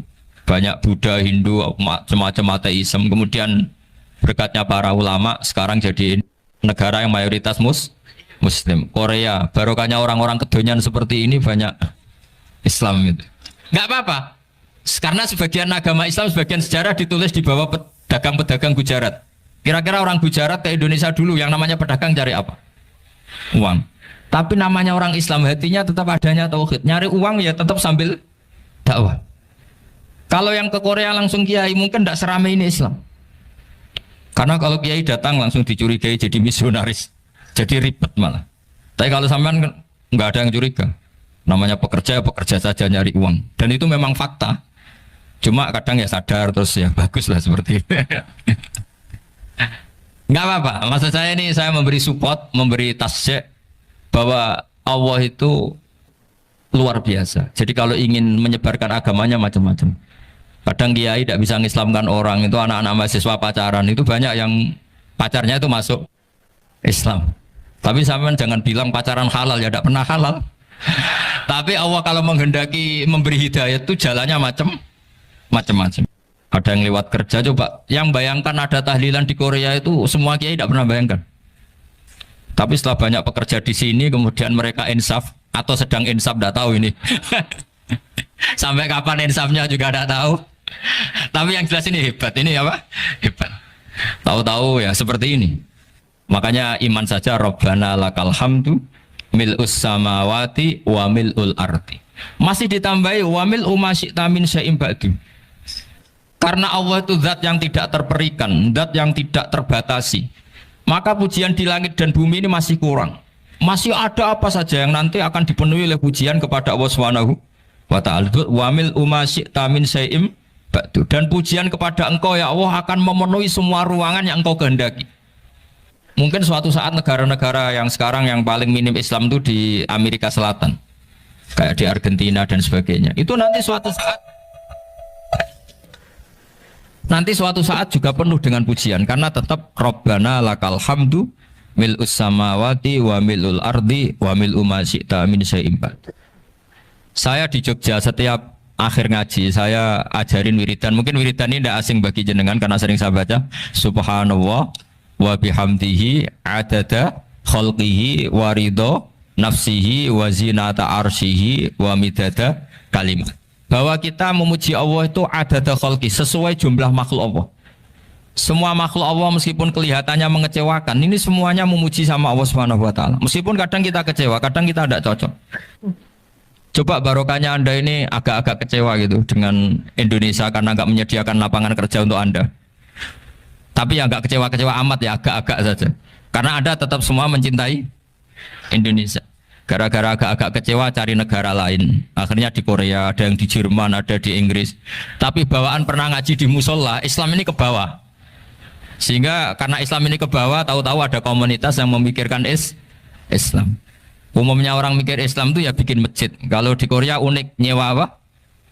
Nyewa gedung untuk masjid. Itu kalau diceritakan di Indonesia aneh. Ini masjid sewaan. Masjid. Tapi kalau di sini lazim, karena kalau beli mahal ya cukup sewa. Saya tidak tahu kalau dalam terminologi agama tempat Anda sujud ini nanti jadi saksi di akhirat. Itu yang permanen apa yang sewaan tidak tahu. Jadi nanti bumi ini tanya, ya saya ya Allah pernah dipakai sujud, tapi setelah 1 tahun nggak kuat menambah lagi. Makanya saya dukung tadi yang ada gerakan masjid apa. Sebenarnya permanen nggak permanen itu tetap bagus, ada usah memaksakan. Yang jelas saya sudah ikut nyumbang lelang tadi, dan saya berharap uang itu benar-benar untuk masjid. Kalau untuk tamirnya juga nggak apa-apa, yang penting untuk menghidupi masjid. Saya juga termasuk kiai yang nggak suka kalau hukum itu terlalu fanatik. Misalnya uang ini untuk masjid, kemudian imamnya diterlantarkan karena alasannya ini untuk masjid. Imam kan tidak masjid. Nah ini kalau imamnya nggak diservis kemudian mutung terus pulang ke Indonesia, ini jadi masalah. Tapi saya juga nggak suka kalau ada negara gitu. Betul-betul saya tidak suka. Yang imamnya itu terlalu diservis. Ini buruk sekali kan. Pernah ada anekdot, ini anekdot tapi nyata. Ada negara yang sangat sehat, ya, Islamnya sangat sehat. Itu imamnya 1 bulan tuh digaji 70 juta. Kira-kira 70 juta dibagi 1 hari berapa? 5 sholat ya? 5 kali 30 berapa? Kira-kira saja. 150. Berarti per sholat dapat berapa ya? Kira-kira. Kan biasa potong gaji kalau... berapa kira-kira? Singkat cerita, si kiai dari luar negeri tadi cerita, apa Indonesia? Kiainya miskin-miskin, datang ke masjid kan kadang pakai ontel, adzan sendiri, qomat sendiri, sholat sendiri kadang. Itu nasib orang-orang Sragen dan Salatiga sebagian. Itu yang lapor karena mereka itu. Kalau Rembang insya Allah enggak. Tapi ada semuanya Salatiga, sebagian begitu. Itu yang cerita kiainya, bukan ini bukan hoax, memang kiainya cerita. Nasib kiai di Salatiga Gus katanya. Itu digojlok, tapi tetap sholat. Sehingga cerita orang tadi cerita, imamnya di sana naiknya Mercy, muadzinnya pakai BMW. Itu tetangga sebelah Indonesia banyak yang fasilitas imam seperti itu. Karena gajinya sampai 70 juta. Setelah dia cerita bangga karena negaranya mengapresiasi imam sholat, sama ke Indonesia dia omongin gini, makanya kamu sholat terus, takut potong gaji ya. Gitu. Itu kagetnya bukan main dia. Dikira itu satu sifat kelebihan negaranya, ternyata buruk sekali karena imam sholat karena takut potongan gaji. Akhirnya ke Indonesia bangga, alhamdulillah kita sholat tambah gaji dan tetap sholat. Keren mana yang digaji sama Anda? Ini yang di atas ini banyak calon imam. Tidak keren mana imam yang digaji sama Anda? Keren yang enggak. Tapi kalau pertanyaannya dibalik, keren mana jamaah yang peduli imamnya sama yang enggak peduli?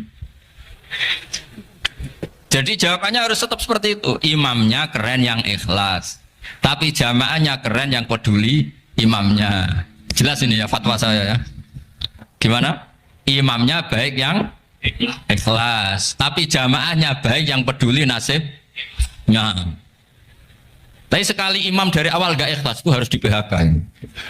Itu bahaya bagi agama kalau awalnya sudah ada Nggak ikhlas. Karena nanti setelah habis subuh terus dihitung. Wong setahu saya sholat terus kok kenapa gajinya tinggal segini? Ya, setahu saya sholat terus kok gajinya tinggal segini. Terus nanti tamirnya bilang kemarin duhur Pak Yai tidak ngimamin, kemarin asar tidak ngimamin. Terus dihitung. Bisa enggak agama akan berjalan seperti itu? Enggak kan? Ya makanya pertanyaannya tadi, suka atau punya imam ikhlas? Suka, tapi imamnya juga suka kalau jamaahnya peduli. Ini penting, jadi saya mensupport Anda, mensupport kalian semua bahwa agama ini akan diurus oleh Allah Subhanahu wa taala. Makanya Sayyidina Umar radhiyallahu anhu kalau disuruh mikir agama itu tidak mau. Enggak mau betul deh. Ketika Umar jadi khalifah itu puncak keemasan masa Islam. Semuanya stabil, semuanya hebat. Sampai Irak, Iran zaman itu Persia masih, semuanya Mesir, itu semuanya ikut Islam. Ketika Islam pada puncaknya, yang dikhawatirkan oleh masyarakat adalah begini, lalu setelah Umar itu bagaimana? Islam setelah dipimpin orang yang tangguh, yang kuat, yang waroi, yang zuhud. Lalu setelah Umar itu gimana? Tapi Umar disuruh mikir gak mau. Sampai setiap Abdullah bin Umar jalan-jalan di kampung-kampung itu abahnya dianggap pecundang. Tahu sampean pecundang? Orang yang nggak tanggung jawab. Karena orang-orang bilang gini, ya Abdullah bin Umar, bagaimana pendapat Anda kalau ada penggembala kambing di tengah hutan atau di tengah padang rumput, kemudian dia ninggal gelanggang kambingnya. Kamu anggap penggembala ini gimana? Oh itu penggembala yang dolim itu. Pasti kalau kambing ditinggal ya kacau. Apalagi ini umatur Rasulullah Shallallahu Alaihi Wasallam. Ini abah kamu tidak pernah wasiat, tidak pernah ngatur suksesi. Lalu Islam setelah dia bagaimana? Suruh dia ngomong penggantinya siapa? Karena beliau sudah sepuh, harus ada suksesi. Akhirnya Abdullah bin Umar lapor ke Umar. Ini gimana abah orang mengkomplain begini. Apa kata Umar? Agama itu beda dengan kambing katanya. Agama itu milik Allah Subhanahu. Mbok saya pikir, tidak saya pikir tetap jalan. Nah ini terbukti. Jangan ulama ya ndak, mufti ya ndak, tapi bisa menjalankan agama. Kalau agama sampean pikir malah rusak. Sudah pokoknya lakukan saja, tidak usah dipikir. Akhirnya betul. Karena agama ini milik Allah. Soal kita serius memikirkannya itu karena khidmah, karena kita ingin berbakti pada agama. Tapi Anda tidak boleh berpikir kalau agama ini butuh pemikiran Anda. Beda loh ya. Kita khidmah agama serius karena kita ingin mengkhidmati agama. Tapi agama ini tidak pernah butuh kita. Karena agama ini akan diurus oleh Allah Subhanahu. Coba pas sampean kecil, orang jilbaban di Indonesia itu banyak apa banyak sekarang? Banyak sekarang. Kiainya mutu orang dulu apa mutu orang sekarang? Tapi perkembangan Islam itu ramai sekarang apa ramai dulu? Ramai sekarang. Islam menyebar di seluruh dunia itu zaman Wali Songo, zaman sampean keren mana? Keren sekarang. Kualitas solehnya sampean sama Wali Songo? Wali Songo. Ini betul. Karena agama ini diurus oleh Allah Subhanahu wa ta'ala. Maka kata Sayyidina Umar, agama ini innallaha ta'ala yakhfadhu dinah. Innallaha ta'ala la yudhi'u khilafatahu waladina. Allah itu tidak akan menyia-nyiakan agamanya. Ini terbukti. Agama ini pernah dipimpin orang terbaik di dunia, yaitu Rasulullah SAW. Ketika beliau intaqala ila rafiqil ala, ketika beliau pindah ke alam sana, diteruskan oleh sahabat yang tentu jauh di bawah Rasulullah. Diteruskan tabi'in, diteruskan para wali songo, diteruskan yang sampean yang jauh di bawah wali songo. Sejauh-jauhnya. Tapi agama jalan sampai Korea. Agama jalan sampai apa? Dulu wali songo itu hanya sampai Mojokerto, sampai Tulungagung. Di bawah sampean Kelayaban sampai mana nih? Korea. Coba kalau Allah tidak ngurus, nggak bisa. Yang gerakkan hatinya sampean peduli sama masjid siapa? Allah Subhanahu wa ta'ala. Yang menggerakkan hati sampean peduli sama agama siapa? Allah. Tapi yang menggerakkan sampean ke Korea apa? Uang kan?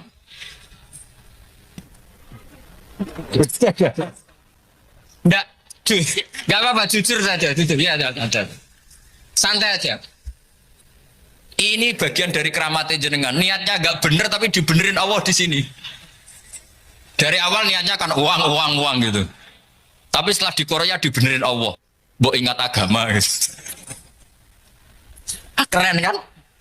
Makanya yang syukur sama Allah Subhanahu wa taala. Yang bisa hanya Allah taala. Makanya dalam dunia kiai selalu baca apa? Alhamdulillah alladzi hadana li hadza wa ma kunna linahtadiya laula an hadana Allah. Alhamdulillah kita diberi hidayat seperti ini. Kalau tidak Allah tidak bisa.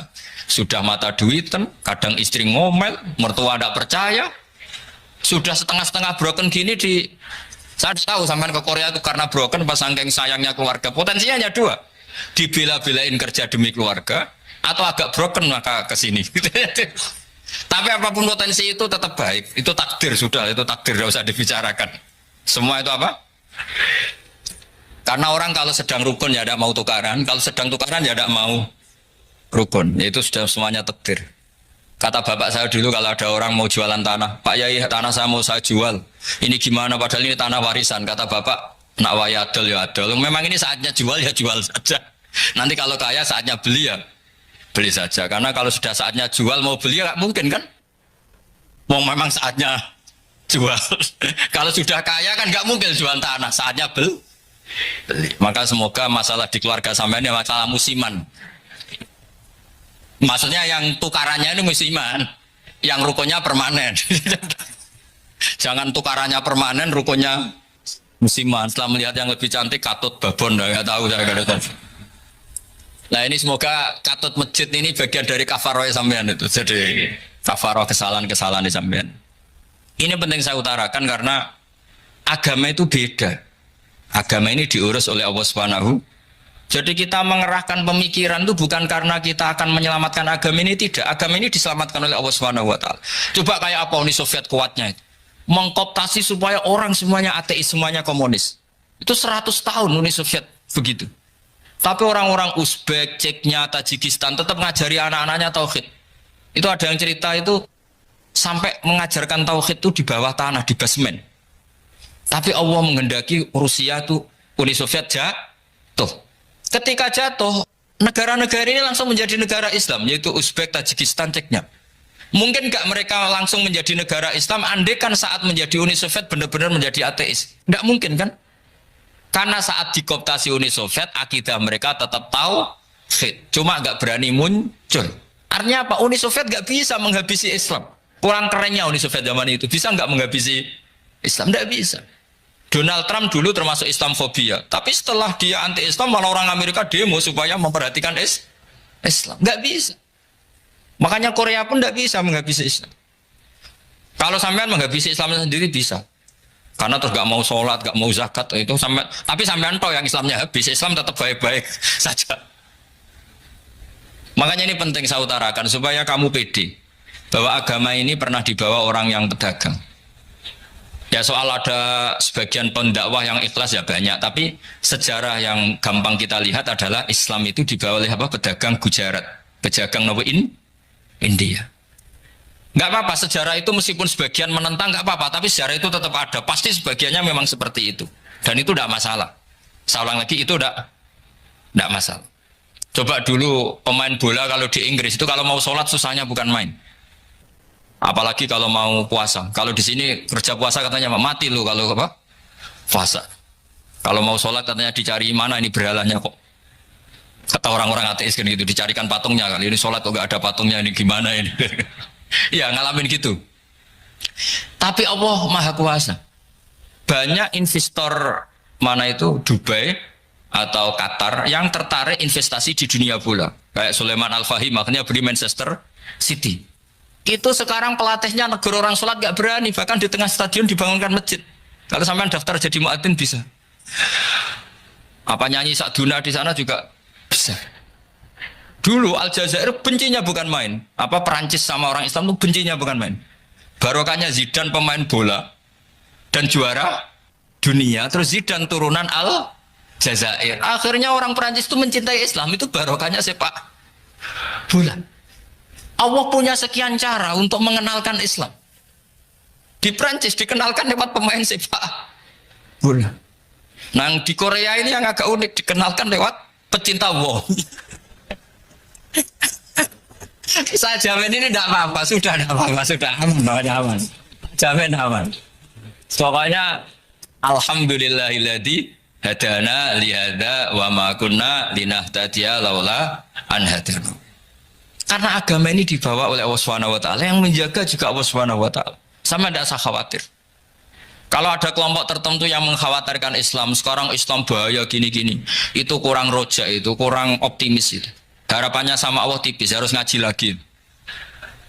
Agama ini limangka nayarjuwa hawal yaumal akhir. Agama ini bagi yang terus-menerus berpengharapan kepada Allah Subhanahu wa taala. Agama ini limangka nayarjuwa, coba bahasa Arabnya roja, yarju rojaan. Maknanya harapan. Jadi agama ini bagi yang selalu berpengharapan, bukan yang pesimis, bukan yang hati kecil, apalagi yang tukang putus asa.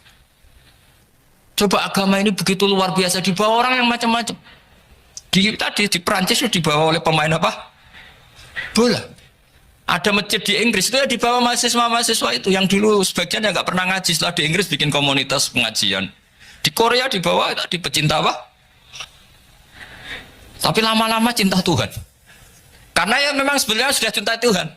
Cuma ya cara cinta ini nunggu punya uang Ya sudah, alhamdulillah seperti ini sudah luar biasa sudah. Insya Allah diterima oleh Allah Subhanahu wa taala. Saya selalu berharap semoga ini tetap satu bukti bahwa Allah itu harus kita sembah di mana-mana. Karena tadi Allah akan selalu Rabbana lakal hamdu mil'us samawati wa mil'ul ardi wa mil'u ma syi'ta min syai'in ba'du. Bahwa pujian kepada Allah akan selalu memenuhi langit dan memenuhi bumi. Bumi Korea termasuk buminya Allah. Makanya pegangan yang saya minta sama pengurus untuk di-share adalah Dawai Rasulullah Shallallahu Alaihi Wasallam. Mungkin nanti panitia harus menge-share itu. Ini Musnad Ahmad, riwayat dari Imam Ahmad. Al-Bilad bila dua. Sudah punya? Nanti di-share ya yang gitu. Al-Biladu bila dua. Bahwa negara hakikatnya adalah negara Allah. Wal ibad ibadullah. Semua hamba hakikatnya adalah hamba. Di hadis itu fahaitsuma asabta khairan fa'akim. Kapan saja kamu menemukan kebaikan di tempat Anda berdomisili, fa'akim. Kamu tidak apa-apa di situ. Kamu di sini dapat uang, dapat masjid, dapat sewa masjid. Tidak tahu sewa apa permanen, pokoknya itu bagus gitu. Buminya dirayu, bumi meskipun ini nggak permanen, tapi tetap jadi saksi loh ya. Harus ada kompromi ini. Karena kalau dengar orang Indonesia jadi aneh, masjid kok nyewoi. Tapi aneh di Indonesia, ada aneh di sini. Sampean tenang saja. Tentu malaikat pencatat di sini juga sudah tahu kalau sebagian masjid itu sewaan. Jadi ya ada iskal-iskal amat lah, sudah nggak janggal-janggal amat karena kondisional Jadi saya nanti minta panitia supaya mengeser tadi hadis riwayat siapa Imam Ahmad bin Hambal yang diriwayatkan oleh salah satu minal asroh al mubasyarina bil jannah, yaitu Zubair bin Awam. Nabi ngendikan al-biladu biladullah, negara mana saja adalah negara Allah. Wal ibad ibadullah, semua hamba adalah hambanya Allah. Fahaitsuma asabta khairan, di mana saja kamu mendapatkan kebaikan, fa'akim, kamu tidak apa-apa berdomisili di situ. Ya saya mohon ini penting sekali. Pokoknya saya mohon kalimat tauhid ini dijaga. Karena kalimat tauhid ini kata semua ulama kasyajaratin thayyibatin asluha tsabitu wa faruha fis sama. Dan kalimat tauhid ini pasti tu'ti ukulaha kullahinin bi'izni rabbiha. Kalimat tauhid yang dibawa umat Islam seluruh dunia. Meskipun dia orang fasik, orang enggak benar, tetap tu'ti ukulaha kullahinin bi'izni rabbiha. Kalimat ini akan membawa berkah bagi orang yang dihinggapi atau didomisili umat Islam. Coba sebagian nanti orang Korea menjadi muslim itu karena di sini ada komunitas pekerja muslim, kemudian menyisakan atharul Islam. Jejak-jejak Islam. Enggak apa-apa, pasti kalimat ini tu'ti ukulaha kullahinim bi'izni rabbiha. Jadi kalimat tauhid adalah kalimat yang kata Allah tu'ti ukulaha kullahinim bi'izni rabbiha. Anda tidak usah khawatir bahwa apa yang Anda lakukan apapun kecilnya akan ditulis oleh Allah Subhanahu wa taala. Kata Allah wa naktubu ma qaddamu wa atharahum. Di mana di surat Yasin itu? Inna nahnu nuhyil mauta wa naktubu ma qaddamu wa atharahum. Saya bisa menghidupkan orang mati dan semua amal kalian saya tulis, kata Allah. Wa atharahum, dan jejak-jejak yang pernah kalian lakukan juga ditulis. Sampean kena apa kok sholat? Ya mergo jati diriku kawula, nak kawula apike takzim sujud ning pangeran. Fasjudu lillahi wa la tuti'u wasjud. Jadi pertama kajian Nabi untuk wahyu surat Iqra. Kegiatannya Nabi piye? Pokoke urip ku wasjud. Waktu ya sujud lan mendekat ning pangeran. Wes titik urip wis ngono tok. Wes nak sujud ku nikmati. Bahwa ini nikmat terbaik, kehidupan saat terbaik. Ane ngendikane kajian Nabi kan apa sholat pakaan nah sholat muwaddiin koyo itu sholat wong sing pamit itu terakhir sholat Anda ya terakhir sholat nah saiki kan ada iso sholat qobliyah ba'diyah ya sholat fardhu sing tenan kok sholat fardhu ora tenanan bar sholat fardhu dari wah namno fardhu ora pati bener kok tak jabli mbek sunat ora bener iku substansi ora iso jabli sunat iso ketambeli ora ora bener iku ora substansi ana substansi cara mobil itu bane sing coplok dadane iki bane sing coplok ana rusak kena bobal bane coplok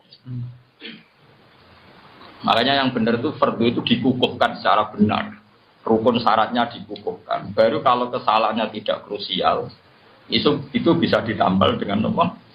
Tapi nak kesalahannya krusial ya fardunya harus diulang orang kok ditambal itu apa?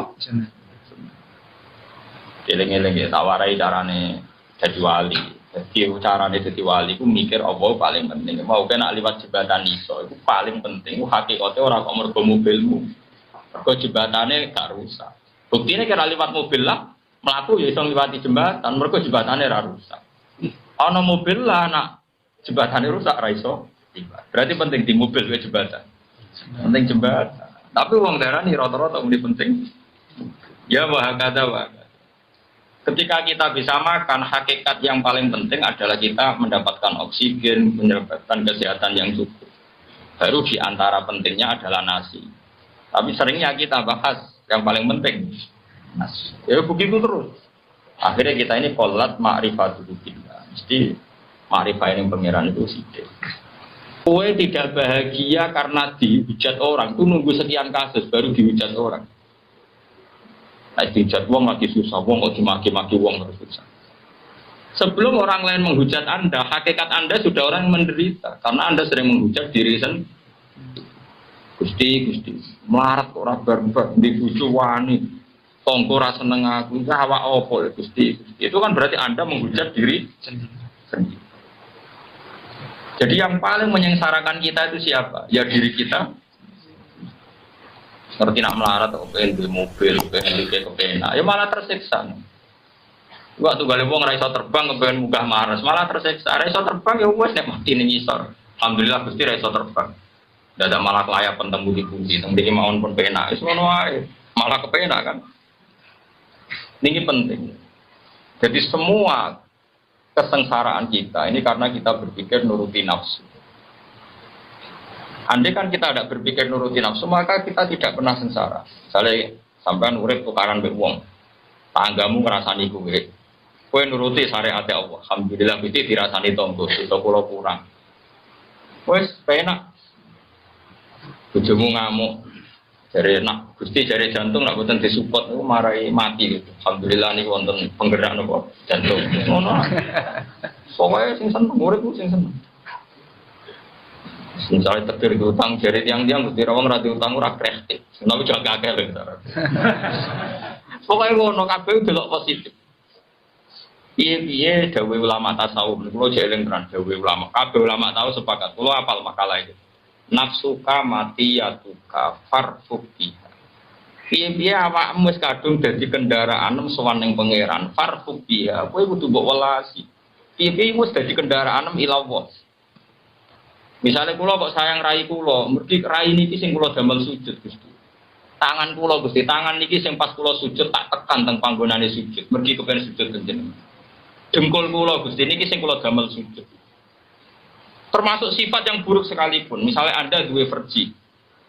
Gusti, baru kayak kalau jimak bojo kula gadah turunan. Turunan kula mesti jemben do kepengin sujud teng jenengan. Dan itu Nabi biasa membicarakan gitu. Nabi boten tiang Jogja, tiang Solo, terus nak pantes ra diomongno boten. Nabi tiang Mekah. Jadi yang hak ya ngendikan. Ya Nabi biasa ngendikan wa fi bunti ahadikum sedekah. Bahkan dalam verji Anda, alat kelamin Anda juga ada sedekah. Sampai sahabat dia tanya, bagaimana mungkin ya ayati ahaduna syahwatahu wa walahu ajrun? Bagaimana mungkin urusan seks dapat pahala? Kata Nabi, karena kamu kalau salah tempat juga dapat maksiat. Maka sekali orang bersenggama dengan istrinya kok niat ninggalno zina lan niat nglahirno umat Rasulullah, maka dapat pahala besar. Artinya semua yang ada diri kita itu adalah alat ibadah. Beda mripat. Wong delok wong alim padha karo ibadah sekian tahun. Kok kowe duwe irung ya mbok sithik. Mbok dicangkem mbok mangan, baru kowe mangan kowe kuat salat, baru kowe cangkem kowe iso wiridan. Semua ini sarana kita ilah, maka kamu jangan pernah tidak sayang sama diri kamu. Jadi ulama-ulama nafsuka mati ya tuka farfuk biha, kamu harus sayang. Karena semua yang ada di kita adalah alat kendaraan kita menuju ilah Allah subhanahu wa ta'ala.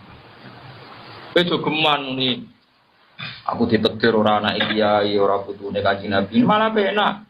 Anak kiai tanggung jawab berat, putune Nabi tanggung jawab berat. Apa wis pirsa kira bakat malah ora dipilih, malah penak. Sing malah penak kan, are hormat ambek para putune Nabi, hormat anak kiai, kan malah enak. Wong hormat yo ibadah. Ki dihormati nek kuat malah mari ujug, mari som. Wis malah enak kan. Justru kita punya kekurangan dari takzim yang mulia sing sempurna. Misalnya wonten tiyang sing nasabe sempurna kata Kiai Kanjeng Nabi, wonten tiyang sing nasabe saya kata putu kiai. Kowe ditekdir misalnya anak bajingan, anak ora salat tapi salat. Malah unik kowe to. Wong anak ora salat kok dadi salat. Yo mulya dekne, mulya mau nasab sing apik-apik mau, tapi unik kowe. Unik ku kan yo penting. Pokoknya awakmu apapun yang terjadi ku sayang. Eleng-eleng makalah ulama ya, nafsuka mati ya tuka. Matiun mana kendaraan nafsuka mati ya tuka. Farfusika. Awakmu itu kendaraan ilah Allah. Malahnya buat saya. Misalnya kayak eleng rai, ini rai sing kula damel sujud, tangan sing kula damel sujud, sing kula damel sedekah, damel kula kerja golek nafkah sing halal. Bahkan farji sekalipun iku sing dadekno kowe taksir umat Rasulullah sallallahu alaihi Dawe Nabi tanakahu tanasalu takataru fa inni mubadin tikumul umam. Ing nang neka nang dia anak nak iso ya akeh, aku iku bangga nak umatku. Cuma anak zaman akhir tak tafsiri nak iso ya sing akeh. Perkara ini zaman akhir kadang wong ra siap anake akeh. Baru ya ora karuan. Itu maksudnya nak iso ya akeh. Ya sing dadi kebanggaane Kanjeng Nabi. Aja akeh terus ning dalan-dalan niku ndoko lampu wah iku repot. Eleng-eleng. Jadi kita ini punya nafsu dan nafsu ini alat kita masuk surga. Mulanya dawuh Umar bin Abdul Aziz kula eling. Min mana kibi Umar bin Abdul Aziz itu dia ngendikan begini, kula eling makalah. Innali nafsan tawwaqah. Saya ini punya nafsu yang sangat-sangat berontok. Berontok itu nak cinta, nak seneng itu ora kebendung. Umar bin Abdul Aziz dia ganteng anak rojo. Wah, wong wedok seneng dekne wong calon putra mahkota. Bareng dekne dadi khalifah awake kurun teh. Padahal pas jabat. Ditakoki. Kena opo sampean saiki kok puru padahal jadi presiden. Innali nafsan tawwaqah. Karena saya punya nafsu sing sangat berontok. Aku zaman nom sekali seneng cawe itu kudu kasil dari bojoku. Saiki aku yo kepengin bus warga kudu kasil.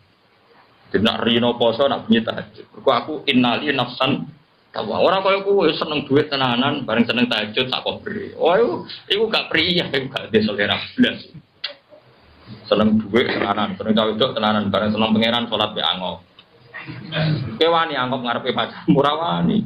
Dan nom-nom saiki pecundang, seneng nape pacaran muacak mlidit wapi, bareng be sholat be angop. Mestinya nak kue di nafsu sing tawako, sing bronto, harus fair. Nak bronto cawe doa kue siap-siap seperti itu, pemenang bronto mbek suar. Itu hebat Umar bin Abdul Aziz. Kan innali nafsan tawako. Saya ini sekali dua kesenangan kudu kasih. Aku zaman nom seneng cawe itu kudu kasih. Saya kan aku istuwa kepinginnya suarga kudu kasih. Nak rinon ku poso, nak bengi ku tahajud. Mboten wani mangan gajine wedi nak ndekne dadi Amirul Mukminin ora sukses. Mulane tenggene kitab-kitab darani khamisul khulafa khalifah niku sekawan. Ono khalifah dinasti tabiin dia namun sinten Umar bin Abdullah. Lan disebut apa ya komisal khulafa ge gelare napa ya komisal khulafa. Sampai. Jadi misalnya kados kula sebagai wong alim pengen tenan umat Nabi niku iso ngaji. Sekali ngaji ya seneng tenan, kula lara lah nang ngaji nggih mari seneng tenan. Tapi nek urusan ra ngaji niku kula rada tersiksa. Untuk kok muni seneng tapi ora sithik prai. Kan kula mbek kiai-kiai yang loro prai niku rada engkar. Kok mboten ngaos nembe sakit. Kula rada engkar. Padahal pas nembe sakit salami templek ditampa mestine kula mboten saged nampi nembe sakit kan dadi fair. Pas mulang sakit juga alasan prai, pas disalami templek sakit lah. Nompo cara kula ora fair, cara kula lho ya. Tapi sampean wis anut cara kula, rusak wong akeh paham. Cara kula iku ya biasa wae, nak lara sik kuat mulang nggih mulang. Wong mulang ora kudu teng majelis, misale teng rumah sakit sampean lara kan iso ngaji mek sing miliki. Ndak kiye ngomong apa ora ngomong ngaji. Wong ngaji di mana saja kapan saja. Karena tadi innali nafsan tawaqo, saya punya nafsu sing sangat berontak. Saiki tatuku nafsi ilal jannah kata beliau. Saiki nafsuku berontak ning swarga, maka saya akan menghalalkan segala cara. Diri saya akan saya pergunakan dengan segala cara untuk menuju nopo swarga. Lane niku irji ila rabbiki radiyatan mardiyah. Carane piye? Orientasine ning pangeran. Lagi rumusnya nopo fathuli fi ibadi. Kowe ngrasa bener-bener mau dadi kawula ning kene. Nang kawula ne pangeran ojo mentang-mentang juga terus ngatur-ngatur wong saenake dhewe, mentang-mentang wong alim saenake dhewe. Kudu mlebu fathuli fi ibadi. Apapun hebat Anda harus merasa jadi ubudiyah kemawula ning pangeran. Jadi misalnya ke sholat, ya mergo diperintah pangeran. Budak kok kakean nafsu. Misalnya kita jadi budak, dikongkon masak majikamu masak sate, terus kita kepengen, kok aku entek 20 sunduk, itu sopan tau? Ora sopan. Tapi budak tenan kon masak sate, ya masak sing tenanan, kok majikan itu ben mangan sing enak. Ora kok koyo pengen mangan, padha kowe nek kepengin mlebu swarga ya salat sing tenanan, tapi rasa bayangno mlebu swarga. Nek wis fatkuli fi ibadi, kok lagi buat kuli. Jadi wong ora kepengine langsung swarga, tapi status kehambaannya tidak ditata. Kalau balen malih, orang sekarang tuh ingin masuk surga, tapi status kehambaannya tidak ditata. Padahal urutannya kan fathuli fi ibadi, kowe iku dadi kawulaku sing apik, sing ikhlas, sing orientasine ila Allah lagi watkuli dan jannah. Eling-eling ya ayat Tuhan nafsul mutmainnah irji'i ila rabbiki radiyatan mardiyah. Urutane napa? Fadkhuli fi ibadi lagi wadkhuli jannah. Kalau saiki diwalik ya mulai saiki nak salat nikmati sujud. Jadi sekali sujud nikmati Allah matur nuwun Gusti jenengan takdir kula sujud. Kayak apa? Celaka saya kalau saya tidak sujud jenengan. Bar sujud terus imam ngadeg Allahu Akbar. Gusti kula siap berdiri demi nanggung perintah amar ma'ruf nahi munkar. Jadi ngadeg niati posisi Anda berdiri siap ngemban perintah. Bariku ruko ya siap sungkem ning pangeran. Bariku ngadeg meneh muni Rabbana lakal hamdu bil samawati wa bil ardi wa bil ma syi'a min syai'in. Ngoten terus nganti salat selesai. Nak salat wis selesai lagi assalamualaikum warahmatullahi wabarakatuh. Kowe iku berhak selamat. Tapi nak salat wis ra karu-karuan mau demi ngeloni widadari mau wis. Mulane iki rai-rai ras warga wae nang kene. Perkara kita salate cek model. Ya tapi iso ditoto, wis saged napa? Saged napa? Toto. Mulai maghrib latihan ditoto. Gusti perjanjian baru.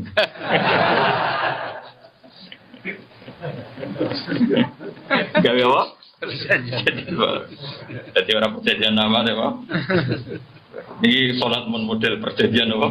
Baru mon niki demi jenengan Allahu Akbar. Dari malaikat tenan nih. Malaikat itu tidak percaya, sampai mana tidak percaya, gak meyakinkan. Saya ulang lagi. Andai kan Quran itu dibaca, ini saya ulang lagi berkali-kali. Andai kan Quran itu dibaca secara terbuka, secara nasional oleh para mubalik yang benar, orang yang maklar. Yang balik ya repot. Nah, balik asline sakral kan. Cuma kalau sering kalau kritik itu angger wong tukang pidato darane balik itu keliru kan. Sing darane mubalek man balagha anillah sing nyampekno kebenaran sing apa iku jenenge mubalek. Cek dibaji cek ora, cek ning podium cek ora. Nabi iku di sifat wajib tabligh. Apa nabi nek ape ngendikan kebenaran itu tak ana podium, siapkan MC, engko aku tak ngendikan ono to ora.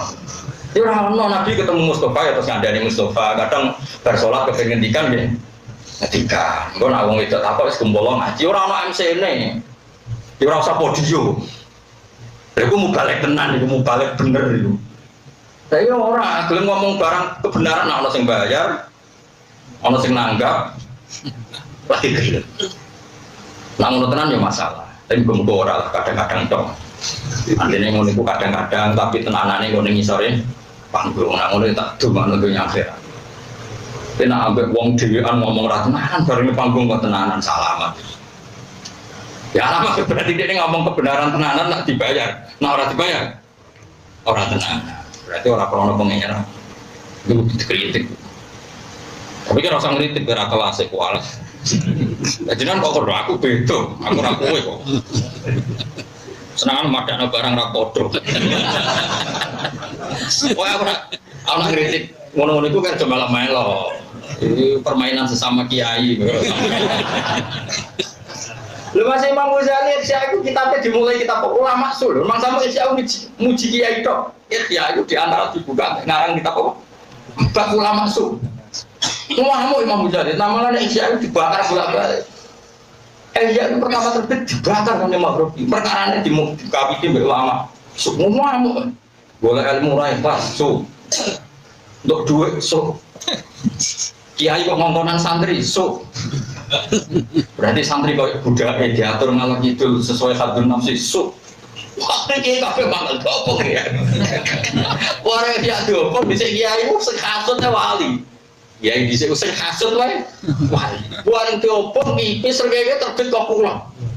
Berarti pengeran hari itu balik ke meneh. Lah saiki ora sing hasud ra wali, ora ono sing elingno.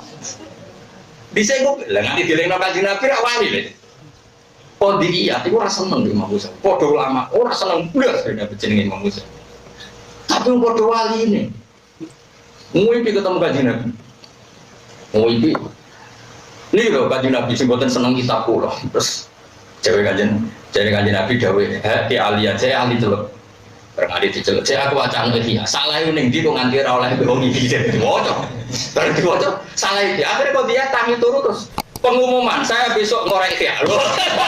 Di saya usik hasut wali, jadi didadani Kanjeng Nabi. Saiki kan padha wali ini.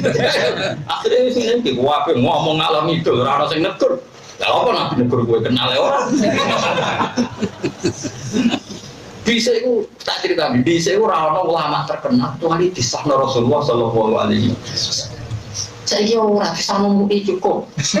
Disahno MC cukup bang MC Misyabul Fadilah mobil khusus mobil Fadilah yang diwaktu fasah harus pokoknya apa sah MC Muniki Haji yo sah yang Bali ono kiai yo sah bisa orang Imam Ghazali Imam Syafi'i kuat mesti itu dibandingkan Imam Bukhari pertama nerbitkan kitab Bukhari sing dadi as-sahihul kutub ba'da kitabillah sing dadi kitab paling sahih sawise Quran dan itu dan itu tidak meneliti hadis sesuai disiplin ilmu jenenge al-jarhu wa ta'dil mengecek kualitas rawi ini jenenge al-jarhu wa ta'dil. Lu tahu ini ada orang terkenal sangat-sangat soleh wonge alim Allah dan diparani Imam Bukhari itu pas makane khimar itu ucap Ki Jawa nak nyontono pitik asline zaman iku ora ono pitik persis contoh khimar tapi bagi Jawa contohnya dadi pitik mbok dimodifikasi dadi pitik khimar itu ucap.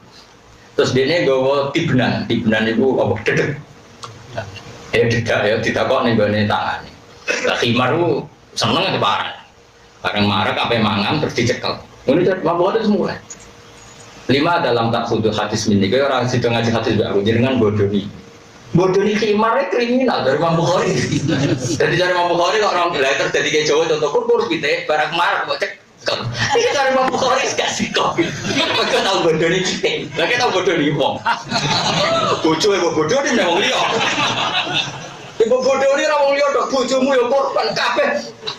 Agama mbok bodoni. Ora usah masalah biasa. Sama akhir. Salah es kakean masuk.